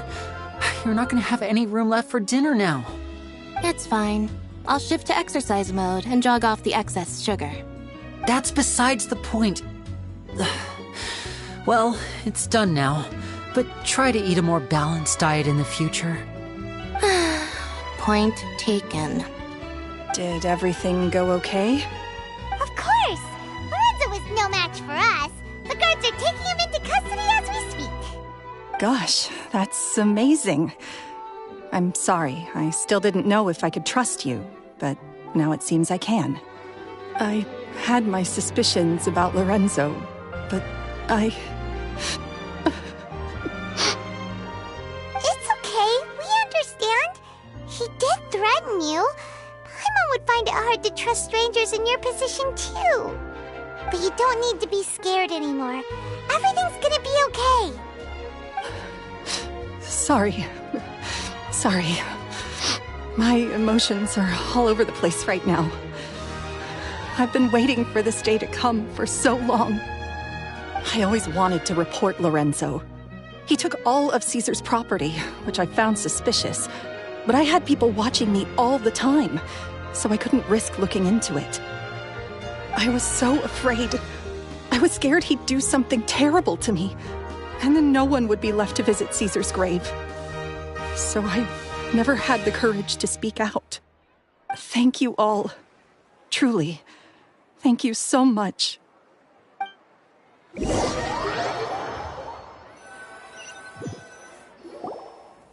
Thank you all for clearing Caesar's name.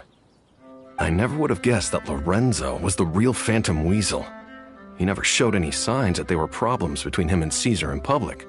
From the outside, it looked like they got along great. And to think that lowlife's been living life to the fullest all this time while Caesar's name was getting dragged through the mud. It's a travesty. At least his soul can finally rest in peace now, thanks to your efforts.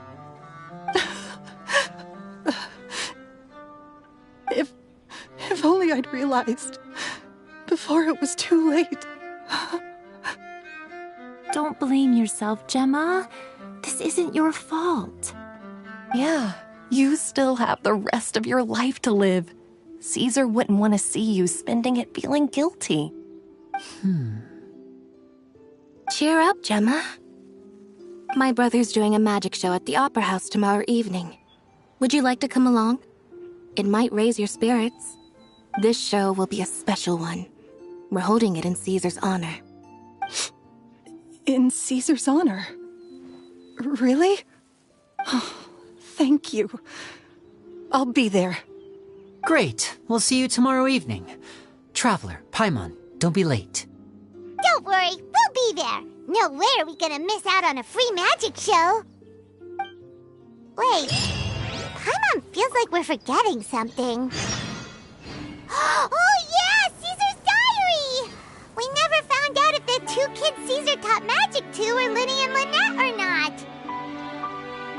Lyney changed the topic back in the workshop, so we didn't get a chance to bring it up. Oh well, guess we'll just have to ask Lyney tomorrow evening. I've spoken many choice words about Caesar over the years. I'm so ashamed of myself now. He was such a good man.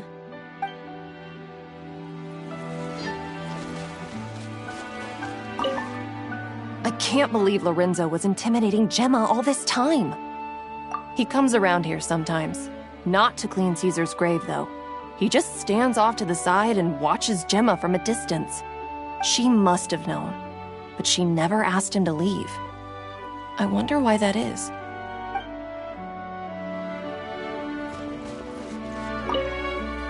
It may take some time, but Caesar's reputation will be restored now that the real culprit has been captured. Looks like Gemma chose a good man after all.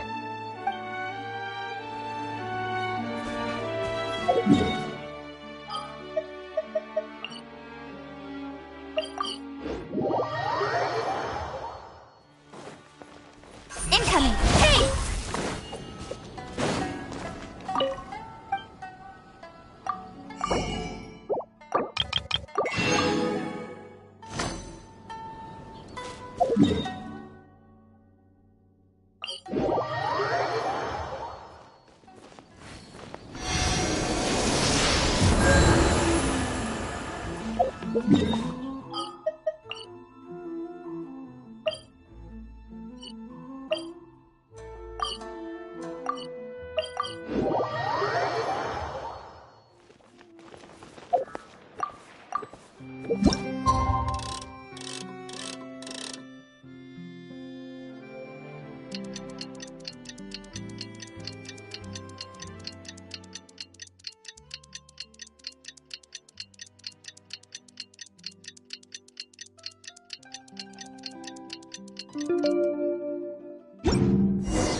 Not this time.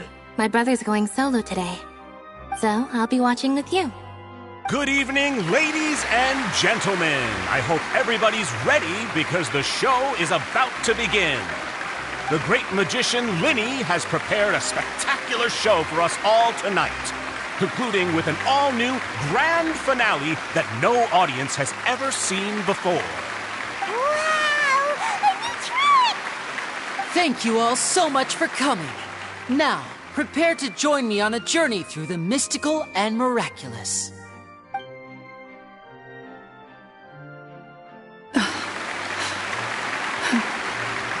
Exciting stuff, isn't it? Yes, it's just... It reminds me of him. No wonder. Caesar was a famous magician too. So, how did you two first meet, Gemma?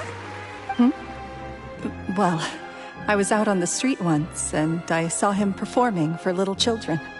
Children love magic, because they're willing to believe in things that can't be rationally explained. Caesar had this amazing way of bringing them into a dreamlike world. And somehow, I felt drawn to him too. So I went up and asked him to do a trick for me. Aw, that sounds so romantic. What trick did he do?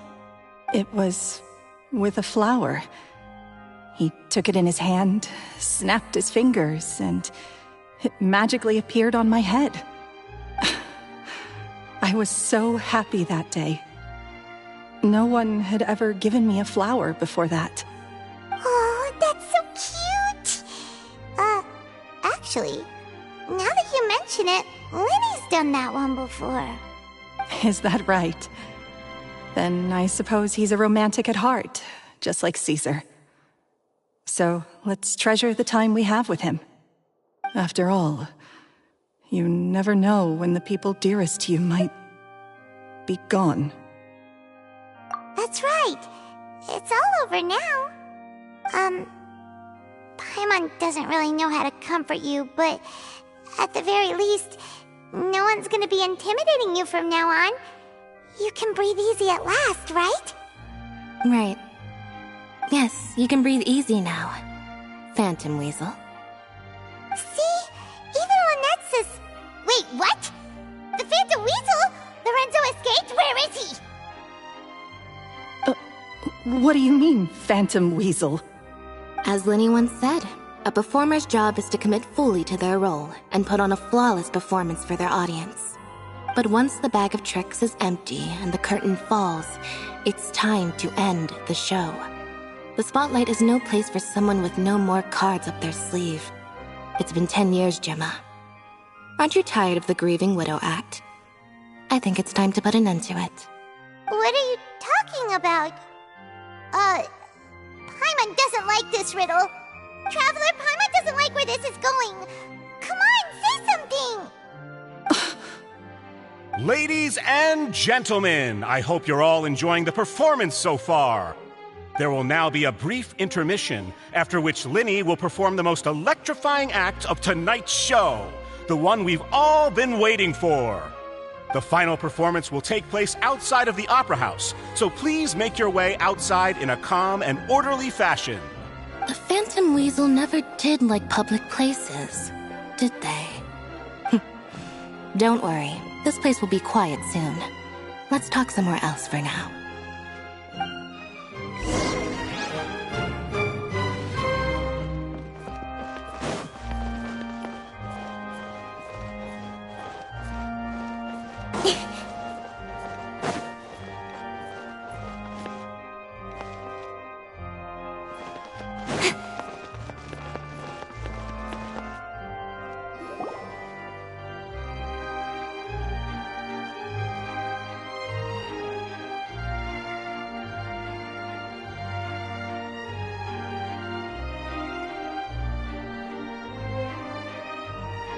Dear me, this is awkward, isn't it?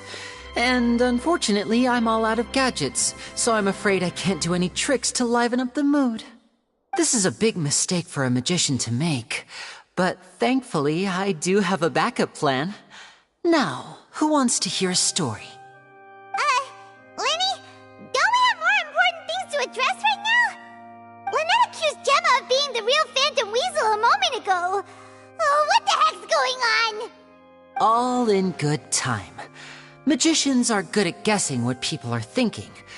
I know the questions you want to ask, And as it happens, the story I'm about to tell might answer a few of them. Really? Well then, let's hear it! Paimon's dying of curiosity here! Let's go back to the very beginning. A decade ago, when the Phantom Weasel was terrorizing the court of Fontaine. She never missed a target, never left a trace, and no treasure was safe from her thieving hands. But as her infamy grew, so did the readiness of the police, and her opportunities to act became ever fewer. Every day, she ran the risk of being exposed for who she was. Of course, she could not simply take this lying down, and before long, she found her ticket to freedom. She would create a scapegoat, a false weasel to close the chapter on her behalf.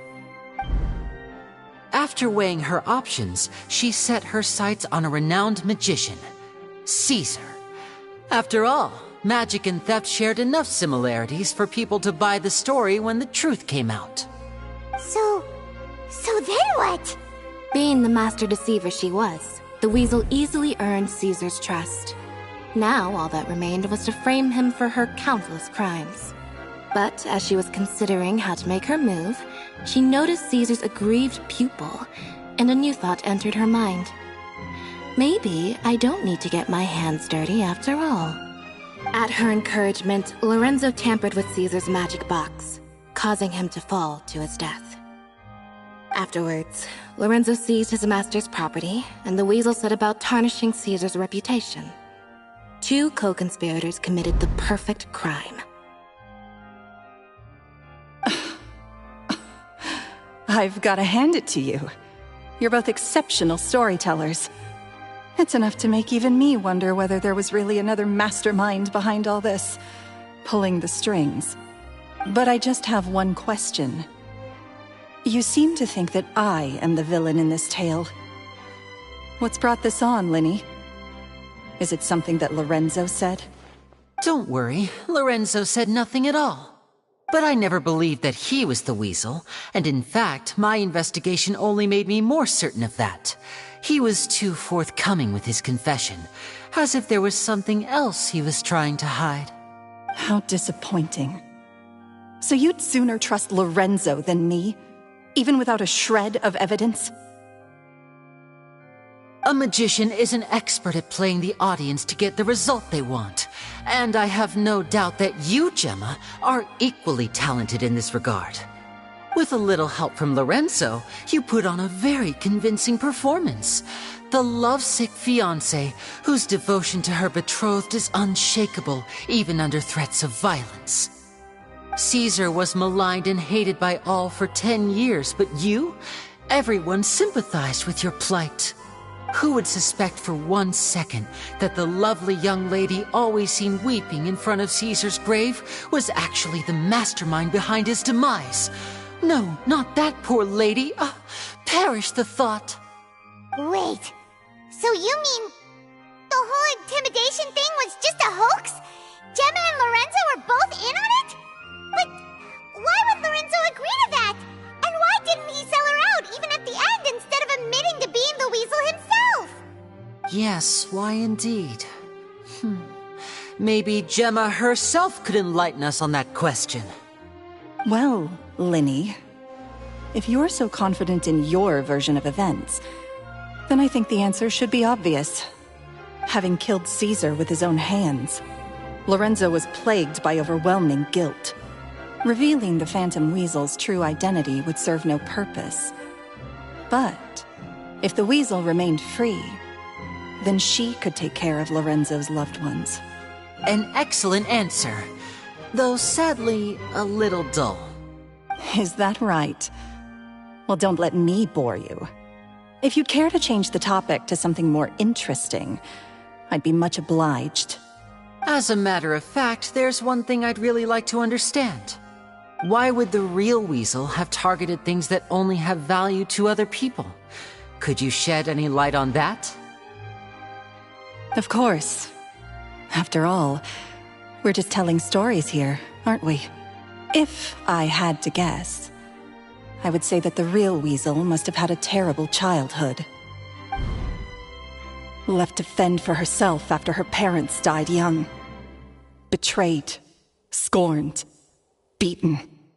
She'd scrounge waste paper from garbage bins to draw on, using twigs and dirt for lack of ink and pen.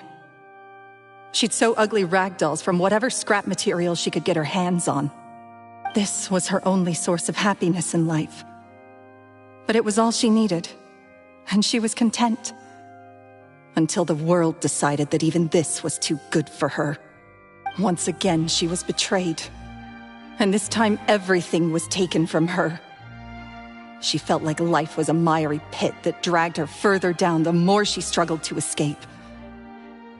At that tender age, she should have been happy. Instead, she stood in the shadows and watched with envy as all good things in the world passed her by. This was a fate too cruel for anyone to bear. Her pain became a breeding ground for dark thoughts. Thoughts which festered and grew into a twisted solution to her troubles. I detest the happiness of others, in all its forms alike. I will rob them of everything they hold to be good and true, and it will fill the void in my soul. That's some pretty heavy stuff.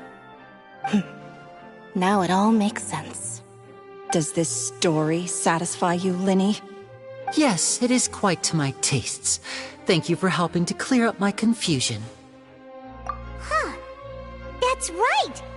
What drove you to write that letter, Gemma? What were you trying to achieve there? Because without that, none of this would have ever come to light. She didn't write the letter. After 10 long years, I'd hoped that the Phantom Weasel would be consigned to the history books by now.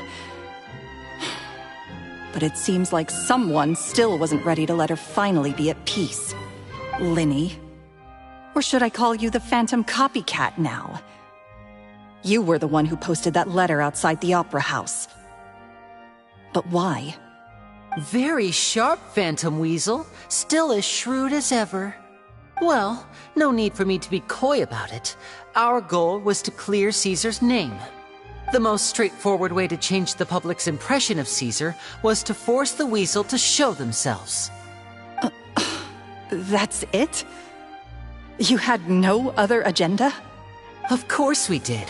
We made it quite clear in the letter, I believe. I shall take from you that which you hold most dear, just as you did to me 10 years ago. 10 years ago? You mean Caesar's death? You met him? Wait.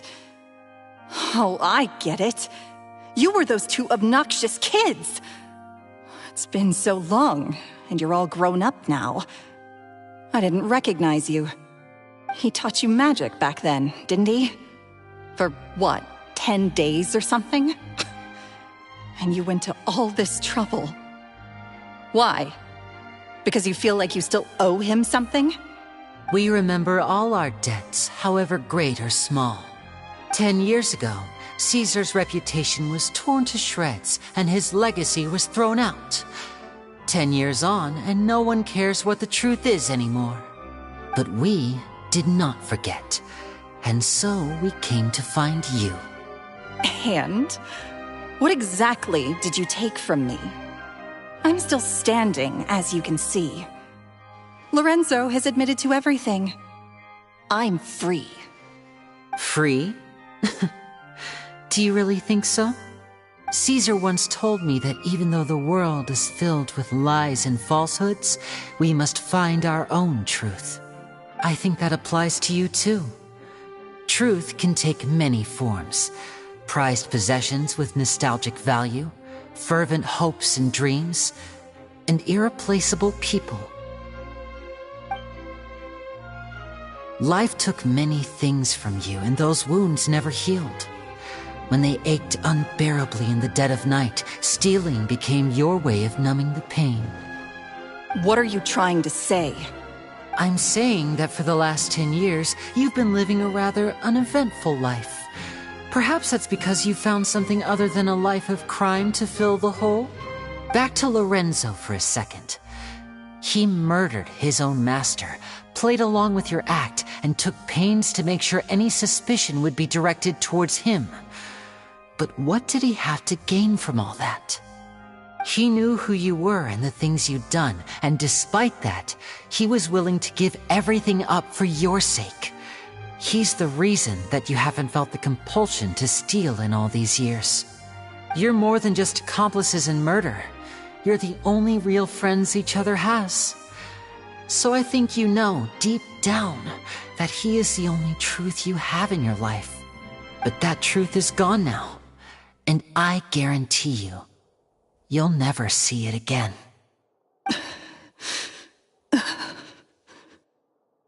Congratulations on your freedom, Gemma.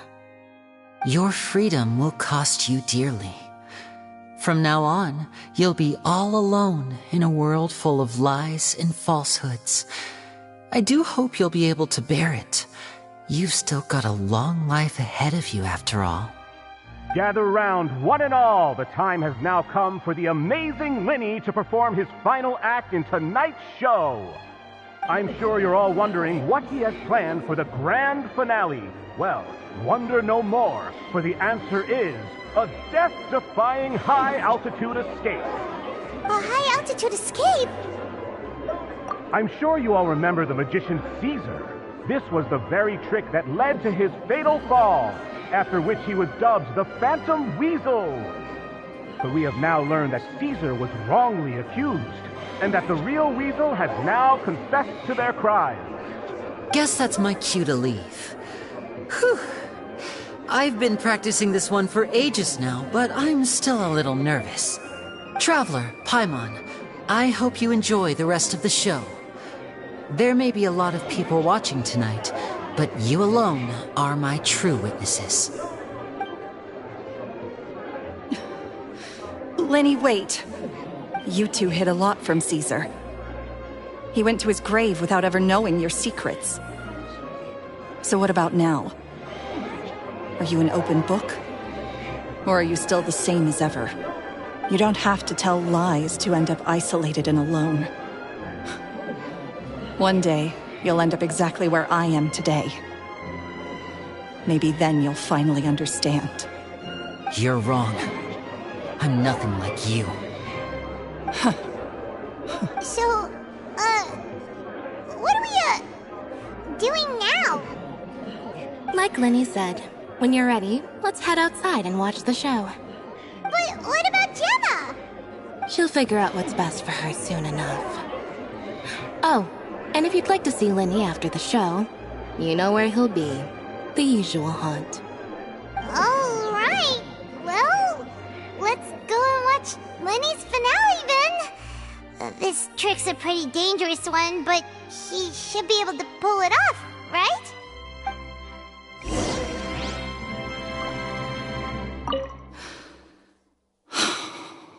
What is my truth? Sometimes I think I'm like a gambling addict. All I care about is winning, and it doesn't matter what's at stake. By the time I come to my senses, I'm left with nothing. Oh, if I had my time again. Magicians are not like thieves. Thieves only tear things apart. But good-hearted magicians, they put things back together.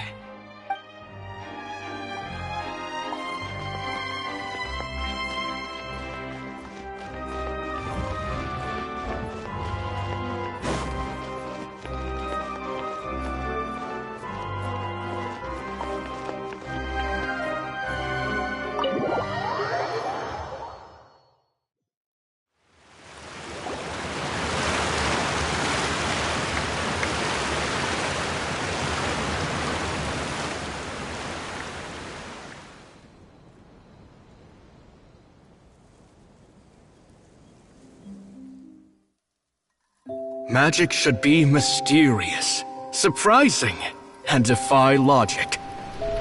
Magic is hard work. Every single movement has to be practiced thousands of times. It's alright. We're used to that.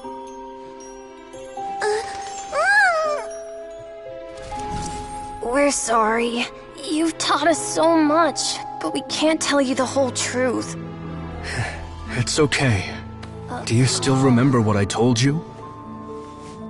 This world is full of lies and falsehoods. I only hope that one day you can find your own truth. What about you? Have you found your truth? Magic is my truth. I want to perform a magic trick so great that people will always think of me when they talk about it. For a magician, what greater honor could there be? Look! Behold! Lyney is sealed inside the box. Will he manage to escape? 10 years ago, Caesar attempted this very trick, and it was at this precise moment that... Lyney! Watch out!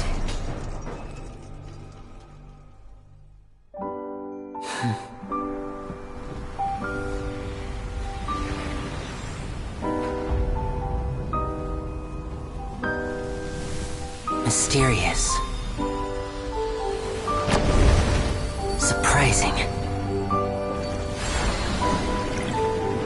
And logic-defying. Isn't that right? This honor belongs to you, Caesar.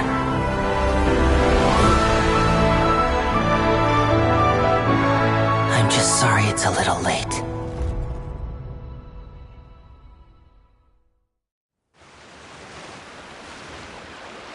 Did you see that?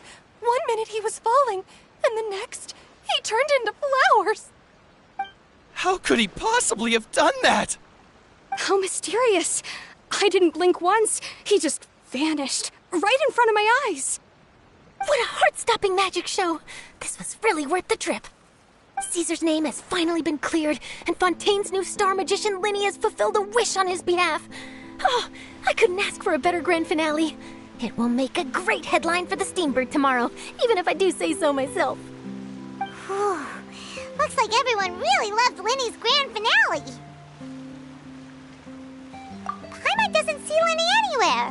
Where'd he go? Oh, Lynette said he'd be waiting for us at the usual hunt. But, where is that? Oh, you mean the one where Caesar's buried? Yeah, that's probably it. This whole magic show kinda seemed like Lyney's way of saying goodbye to Caesar. So it makes sense that that's where he'd be afterward. Alright, let's go look for him there.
Paimon was scared to death when the chain broke.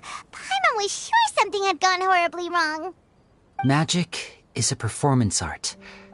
A magician has to get creative to keep the audience on tenterhooks. That's our job. So I tweaked Caesar's original setup a little to keep it fresh. I was honestly a little nervous during the live performance. The thought of falling, suddenly feeling weightless, seeing the sky and the ground spinning and spinning. Sometimes, I can't help but wonder what Caesar thought in those final moments. Did he regret taking Gemma and Lorenzo on? Or did he believe that it was his own slip-up right until the end? You know, Paimon's been wanting to ask you about something ever since we were in Caesar's workshop. You learned magic from Caesar once, didn't you? When was that? After I joined the House of the Hearth. To be honest, Lynette and I had an agenda when we approached him. I told you about my past before, remember? As a young boy, I survived by secretly learning magic from street performers.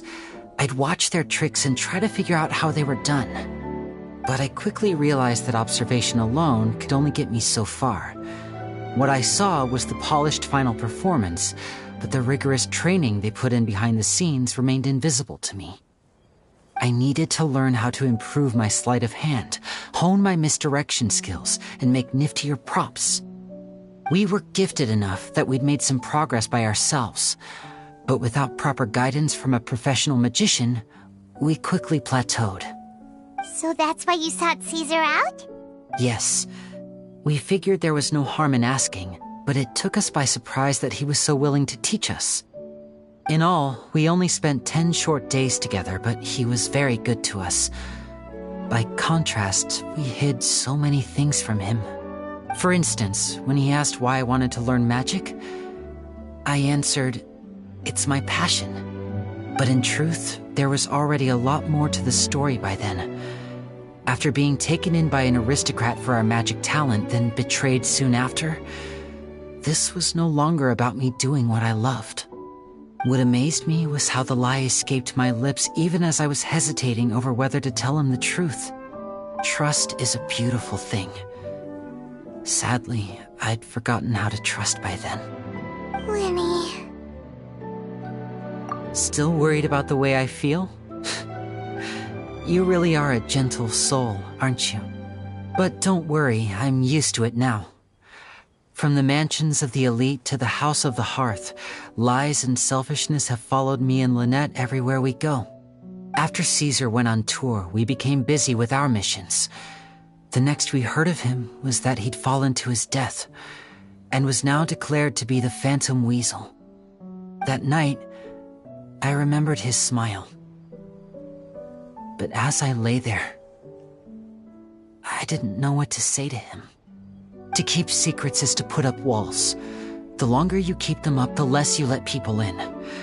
Then, one day, you look around and realize your life is like an empty auditorium after a show, full of seats once occupied by all the people who left.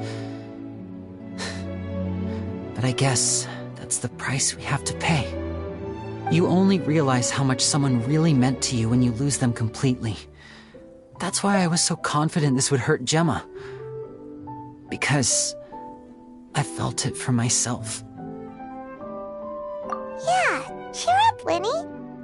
We've had to say our fair share of goodbyes during our journey, too.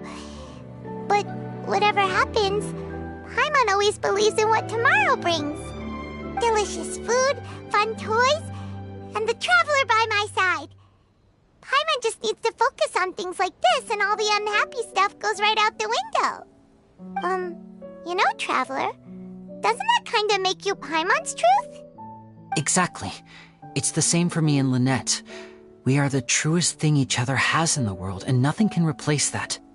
Life has taken plenty from us, like it did from Gemma. But at least it left us with each other. That's what gave us the strength to get through the darkest days. That's why the darkness never consumed me, and why it never will. Maybe we live in the shadows too, but we remember every precious ray of light that shines through. All right, time to lighten this conversation up a little. What did you think of the show tonight? Were you happy with it? It was amazing!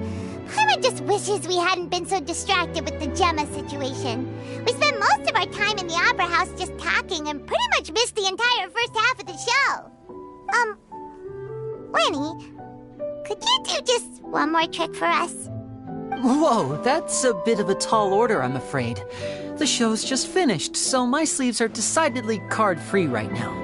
Aw, come on! Surely you can think of something.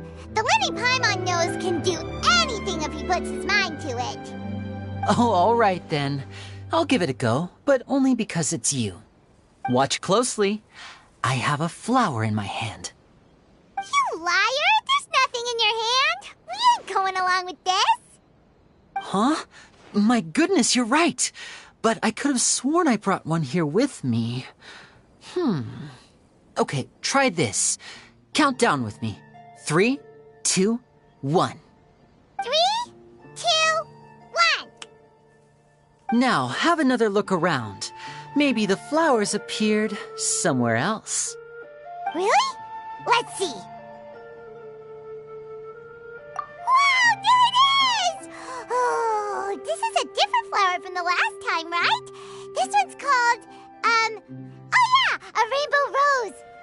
But more importantly, Paimon has to know how the trick is done. Please, Lyney, pretty please! Well, if you want to learn magic, you'll have to start by addressing me as teacher. Fine. Please, teacher, please!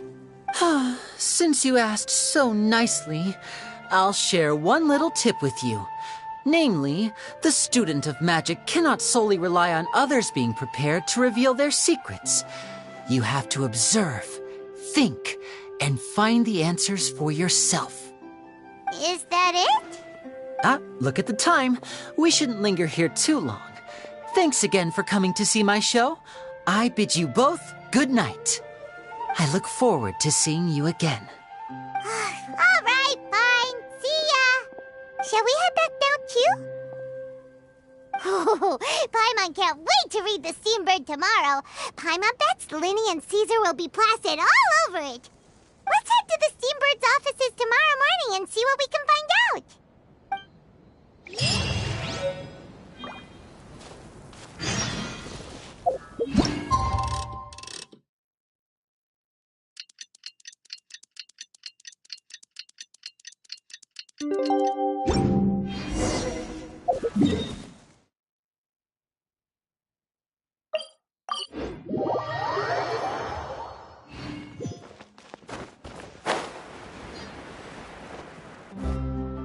I'm very sorry, Charlotte, but my sister and I are quite busy today.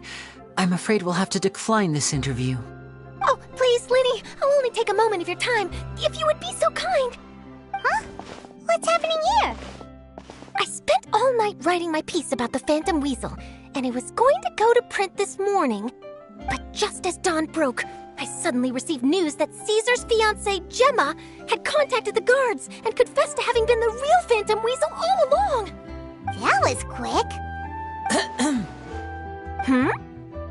Too late, bro. That was quick, you say? It sounds like I've got some catching up to do. Please, fill me in. Whoops. Aha!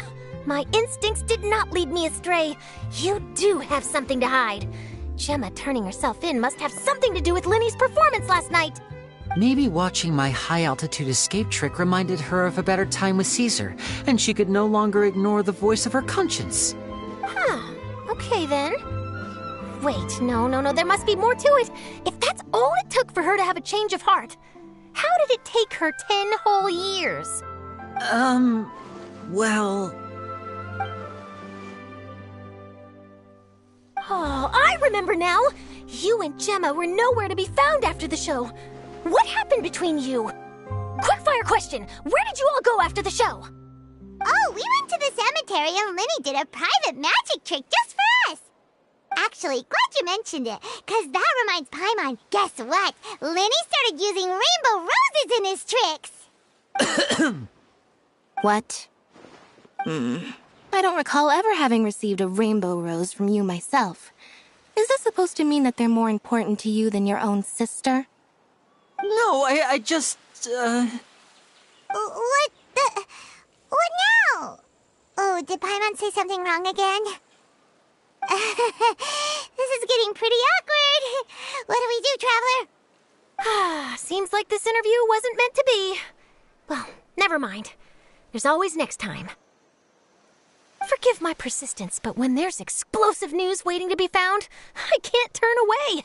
The news about Gemma has already made waves, and I'll stop at nothing to get to the bottom of it all. Apparently, one of the things she said to the guards was that her final wish is to see Lorenzo one last time. There's clearly a web of complicated relationships there. Can't blame me for being curious. All right, I guess I'll leave you to continue the rest of your conversation in peace. Bye for now.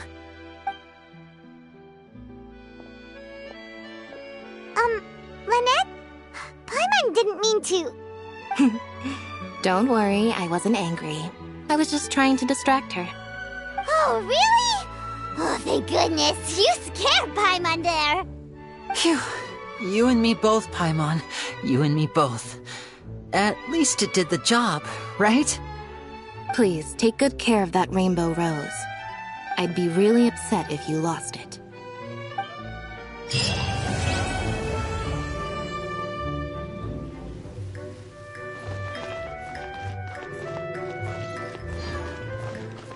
Yeah.